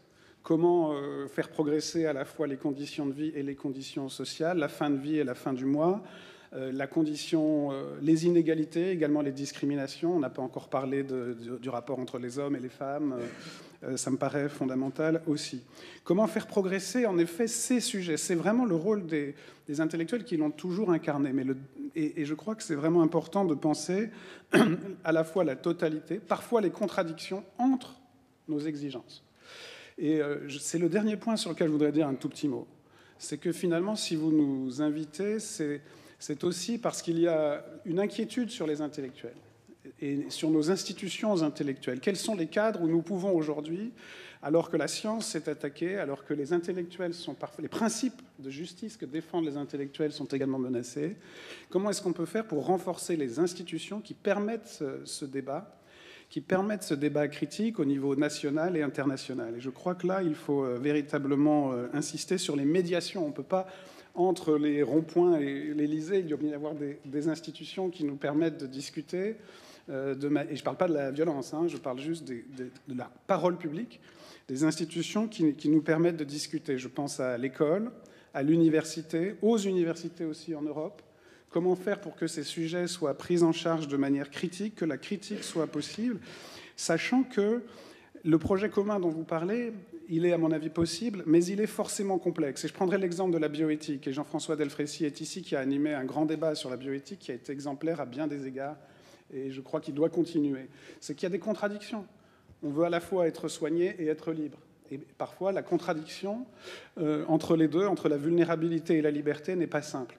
Les progrès d'aujourd'hui seront des progrès divergents en apparence qu'il va falloir faire converger. Mais pour cela, il faut en effet cette responsabilité des intellectuels. Et il faut, je crois, alors en France, on n'est pas menacé dans notre vie, il y a un anti-intellectualisme extrêmement grave, malgré tout. Une idéologie anti-intellectualiste qui s'est développée contre la science, contre les principes universels, contre nos institutions d'enseignement, d'information, de recherche, de débat, y compris les cafés.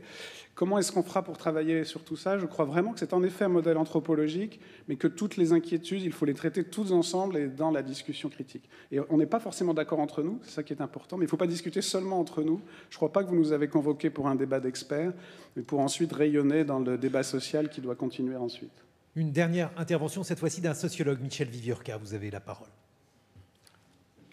Je remercie Monsieur le Président pour cette invitation. On imagine mal une telle rencontre aujourd'hui à la Maison-Blanche. Je voudrais me situer sur deux registres de façon très simpliste, mais pour bien vous poser une question. Le premier registre est, disons, relève de la sociologie. Nous savons tous, notre société est fragmentée, individualiste, beaucoup de solitude. On se demande comment faire France. Les médias sociaux enferment bien plus qu'ils n'ouvrent les discussions, les débats d'un côté, et d'un autre côté, notre système politique est décomposé. Je pense que ce que nous venons de vivre avec les Gilets jaunes, ce n'est pas toute la société qui s'est cabrée. C'est une partie. Ce n'est pas les chômeurs, ou très peu. Ce n'est pas les syndiqués, ou très peu. Et quand ils se sont cabrés, c'était, je dirais, en marge et à côté. Ce n'est pas les lycéens, même si ils se sont parfois mobilisés, etc., etc. Mais c'est une partie de la population. Et ce genre de groupes sociaux, ce sont des groupes qui sont sensibles aux discours qui les flattent, et donc qui vont croire les fake news, qui vont accepter les discours mensongers les plus éhontés, pour peu qu'ils viennent de gens qui savent leur parler et qui les touchent, et qui symétriquement, ça vient d'être dit, développent beaucoup de méfiance par rapport à ceux qui ne sont pas du même groupe. Les politiques, les journalistes, les scientifiques, les médecins qui leur parlent de vaccins, et, comme vient de le dire mon ami Frédéric aussi, les intellectuels. Donc d'un côté, des logiques de rupture, des logiques dans lesquelles notre société n'est plus capable de mettre ensemble sur des débats un certain nombre de personnes. Je voudrais simplifier maintenant tout autant la dimension politique de cette rapide analyse. Politiquement, l'image que l'on peut avoir du système politique, c'est bien connu, c'est vous occupez une place forte au centre, vous, le parti qui vous soutient. Ensuite, à gauche et à droite, c'est presque le vide, pas complètement, mais presque. Et puis au bout du chemin, les extrêmes. C'est ça un peu l'image qu'on peut avoir de ce système politique. Vous êtes souvent critiqué pour votre verticalité, c'est le mot qui est souvent utilisé, une verticalité descendante, comme si entre l'exécutif et la population, il n'y avait rien, ou il ne pouvait rien avoir. Et j'en arrive à ma question, en notant auparavant simplement que cette verticalité, elle est aussi ascendante. Les Gilets jaunes se sont comportés aussi avec une certaine verticalité. C'est à vous qu'ils voulaient parler, et j'allais dire à personne d'autre, ou presque. Et donc, verticalité, il y a aussi beaucoup d'horizontalité. Donc là, c'est des univers qui ne se parlent pas. Le monde des Gilets jaunes est très horizontal, d'une certaine façon, même s'il est très diversifié. Et ma question, elle est la suivante. On vous a beaucoup reproché, j'ai même fait partie de ceux qui vous critiquaient un peu là-dessus, de ne pas écouter la CFDT, ou de ne pas avoir envie d'avoir affaire avec elle. De ne pas, comme on a dit parfois aussi, vous intéresser beaucoup aux corps intermédiaires. Alors moi, ma question, elle est très simple, mais c'est une question de fond.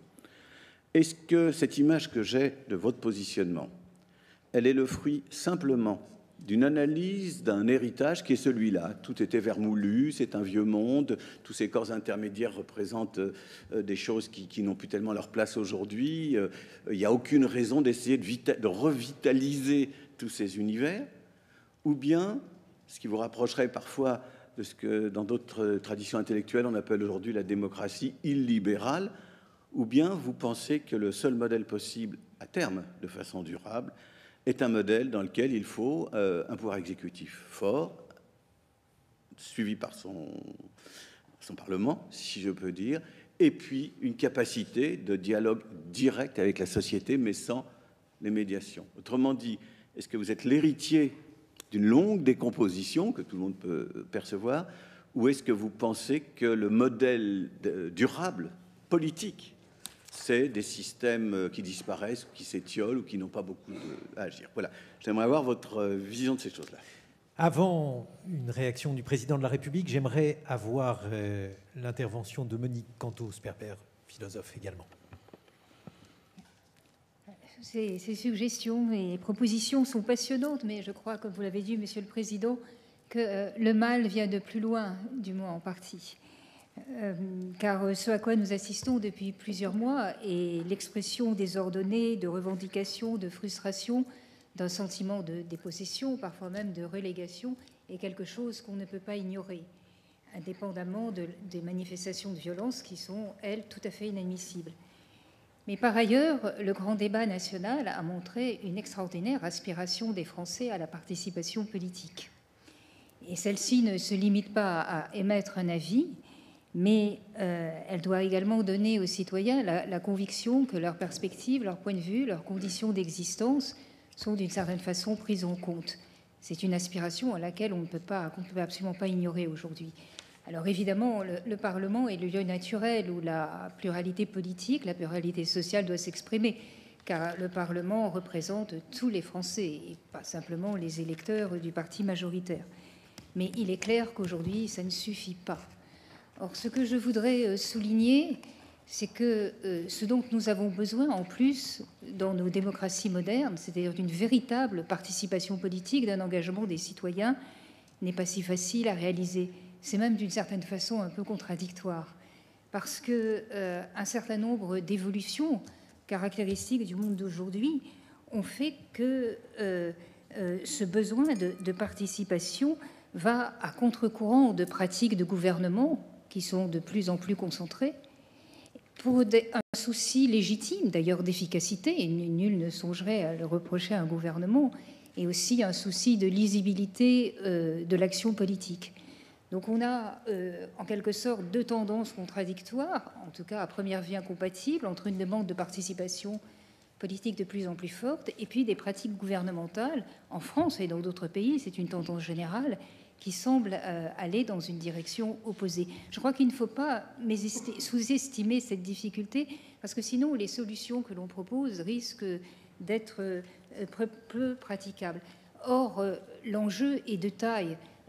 Restaurer et fortifier la participation politique, revenir au fond à un exercice de la liberté politique qui hante la tradition libérale en démocratie depuis très longtemps, est quelque chose d'essentiel, parce que ça permet de résister à la fiction d'une société homogène, d'un peuple sans différence, qui est souvent une condition malheureusement favorable à l'émergence de gouvernements autoritaires et populistes. Et puis la participation politique, la participation des citoyens est une façon d'améliorer la décision politique qui ne peut être qu'enrichie par le fait d'être opposé ou même confronté à des points de vue différents. En politique, il y a rarement une seule solution. Il y a une proposition avec un classement des priorités qui peut diverger selon les valeurs que l'on a ou la conception du bien public que l'on a. Et puis enfin, et c'est sur ça que je voudrais insister, renforcer la participation politique, c'est d'une certaine façon créer les conditions favorables à une acceptabilité des réformes et à la cohésion sociale, car la conviction que son point de vue a été entendu, même s'il n'a pas été suivi, incite au ralliement aux décisions prises. Et il me semble que sur des questions essentielles comme ceux auxquelles les citoyens d'aujourd'hui, comme celles qui vont se poser à nos gouvernements, l'arbitrage entre les impératifs de la sécurité, les exigences de la liberté, la question énorme de comment remédier à la misère, à l'impuissance humaine, à la forme de dépossession qui encore une fois s'est exprimée de manière un peu chaotique ces dernières semaines, comment remédier à l'injustice scolaire, sur toutes ces questions fondamentales, les citoyens doivent pouvoir s'exprimer. Alors ma question, vous la devinez, c'est quelle piste pour répondre d'en haut, à partir de l'exécutif, à cette difficulté. La société a elle-même ses propres réponses, et évidemment on peut imaginer une véritable mise en dialogue de ces deux types de réponses. Mais comment répondre d'en haut, à partir de l'exécutif, avec le Parlement, avec les corps intermédiaires? Il y a une véritable créativité politique à mettre en œuvre pour réformer les institutions, fortifier les droits de l'opposition, créer des véritables lieux de débat, de communication des arguments. La société peut débattre, elle peut débattre de manière argumentée. Dans certains pays d'Europe, un exemple souvent cité est celui des débats qui ont été organisés sur l'avortement en Irlande. On a eu une démonstration exemplaire de ce que pouvait être la capacité d'information et de délibération de citoyens qu'on pourrait dire ordinaires, en aucun cas des experts. Bref, il me semble qu'arriver à répondre à ces questions, et je crois que le champ est ouvert pour toutes sortes de propositions, est le meilleur moyen de remédier à au risque d'anomie sociale et de préserver les valeurs de nos démocraties. Merci Monique Cantos-Perbert. Une réaction, Monsieur le Président de la République, avant une première pause. Sur ce qui a été dit sur la notion de choix, la salle de sens, je partage totalement. Et la difficulté, c'est à la fois ce besoin d'avoir ses respirations et de pouvoir choisir sa vie. Et je dois dire que ça, c'est un point sur lequel j'avais moi-même construit ma campagne, parce qu'on avait mené cette grande marche, et ce qui ressortait le plus, c'était ces vies empêchées. Et c'est vrai que c'est ce qui s'est exprimé le plus, et d'ailleurs, moi je le prends 18 mois après être entré en fonction, comme n'ayant pas réussi à donner à toute une catégorie de la population des perspectives sur ces vies qui étaient vécues comme empêchées, soit par le sens, soit par l'insuffisante rapidité d'exécution de certaines décisions. Alors après, ça relève de choix, de sujets éducatifs, économiques ou éthiques, comme vous l'avez dit, mais je dirais que cette difficulté qui est liée au choix, elle se double d'une tension qu'il y a entre les libertés individuelles qu'on donne et l'idée qu'on se fait du collectif et des grandes valeurs de la société. Et on voit d'ailleurs cette tension au cœur des débats bioéthiques qu'on a. Sur beaucoup de ces sujets, le débat, c'est pourquoi je ne donne pas la liberté de choisir à l'autre alors qu'elle ne m'enlève rien à ma liberté de choisir. Parce qu'au fond, ça ne renvoie pas à l'idée que je me fais du modèle de civilisation dans lequel je veux vivre. Ce qui est une tension nouvelle, parce qu'on arrive à la frontière, en quelque sorte, des choix qu'on estime possibles ou décents. Et donc, on a, me semble-t-il, au moment où nous nous parlons, à la fois à redonner de la possibilité de choix à nos concitoyens, et donc de cette part de liberté, mais à redéfinir cette part de commun qui permet à ce choix de s'exprimer librement, et nous n'y sommes pas aujourd'hui. Parce qu'il y a des tensions de représentation qui peuvent relever du religieux, du civilisationnel, qui sont là et qui disent « Non, ce choix me pose un problème parce qu'il est attentatoire à la vision que je me fais du commun que nous devons partager. » Et donc, dans ce contexte-là, pour faire le lien avec la remarque de Frédéric Worms, moi, je crois à cette médiation. Et c'est ce pourquoi, d'ailleurs, vous êtes là. Moi, et ce qui fait dire que je crois, en effet, j'aime pas tellement ce terme de corps intermédiaires. Après, chacun se vit. Non, je sais bien, et c'est pas le mien non plus. Mais je crois qu'il y a besoin, en tout cas, de passeurs, en tout cas de personnes qui sont identifiées comme des références. Mais la question qui est posée derrière tout ça, et qui est aussi la vôtre implicitement, c'est celle de l'autorité de la décision en démocratie. Et c'est celle qui est d'ailleurs au cœur, la manière la plus profonde de la crise qu'on vit. C'est que derrière les gilets jaunes, comme on dit, les plus radicaux, il y a une volonté de nier toute forme de représentation et de légitimité de représenter et toute forme d'autorité. Quelqu'un émerge en disant « on va se structurer, s'organiser ». Non, toi, tu n'es pas légitime. Qui es-tu ? Et là, ça, c'est l'évanouissement. C'est-à-dire c'est l'individu qui ne se reconnaît plus dans rien, dans aucun sens collectif. Et donc, moi, je crois, malgré tout, dans des formes d'organisation de collectifs. Je pense qu'il y en a une. Les maires le sont au niveau local. C'est pour ça que j'ai voulu rassembler ça, parce qu'ils sont cette forme, justement, de médiation démocratique, citoyenne, à une échelle territoriale qui est palpable, perceptible, ma commune. J'en connais le centre, généralement, ça va être la mairie, le beffroi ou l'église, dans certains, selon les lieux et la tradition qui y sont. Et puis je connais les confins, et je sais qui est responsable et qui organise la discussion. Moi, je pense que les intellectuels ont cette responsabilité parce qu'ils ont une autorité dans la société qui est académique. Ils savent plus de choses, si je devais parler simplement, et ils ont le plus de livres. Et c'est une autorité qui me semble importante et que je reconnais, parce que quand il y a un rapport à la vérité ou au débat qui doit être éclairé, ça vaut quelque chose. Et donc il y a une échelle de valeur. Et la question, c'est comment on remet des échelles de valeur. Et ça ne peut pas être l'infini et zéro, pour reprendre une forme de verticalité qui n'aurait pas de sens. Et donc je pense qu'il faut qu'on remette ces échelons-là en disant que tout ne se vaut pas. Et ce qu'on m'a reproché parfois comme étant de la verticalité, c'était aussi simplement de reconnaître que tout ne se valait pas. Et que toutes les paroles ne se valent pas à tout moment sur tout sujet. Quand bien même elle peut être respectueuse et considérer la part d'humanité absolue qu'il y a dans l'autre à qui on parle. Mais selon d'où on parle et qui on est, on n'a pas la même légitimité sur tel ou tel sujet. Et donc c'est pour ça qu'on a à rebâtir et que là, les intellectuels ont une responsabilité très importante, la réalité des débats sur les valeurs et autres, et sur la part de vérité, y compris de son caractère falsifiable ou non, et de ce autour de quoi le débat peut se faire. Et c'est là où je pense, et je souhaitais d'une part qu'il y ait ce moment, mais au-delà de ça, où c'est ce qu'on a fait sur la bioéthique, parce que j'ai voulu que sur la bioéthique, ce ne soit pas un débat politique. J'ai assumé en effet, confier, monsieur le professeur, et à l'ensemble de ceux qui l'ont accompagné, dont vous êtes, la responsabilité de structurer un débat qui était instruit par la science. Où on disait quel est le discutable, le non discutable, et de lui donner un cadre avec des gens qui savent et d'autres qui représentent. Et ça, je pense que ça a une vraie valeur et elle est irréductible. Et donc, par rapport à la question...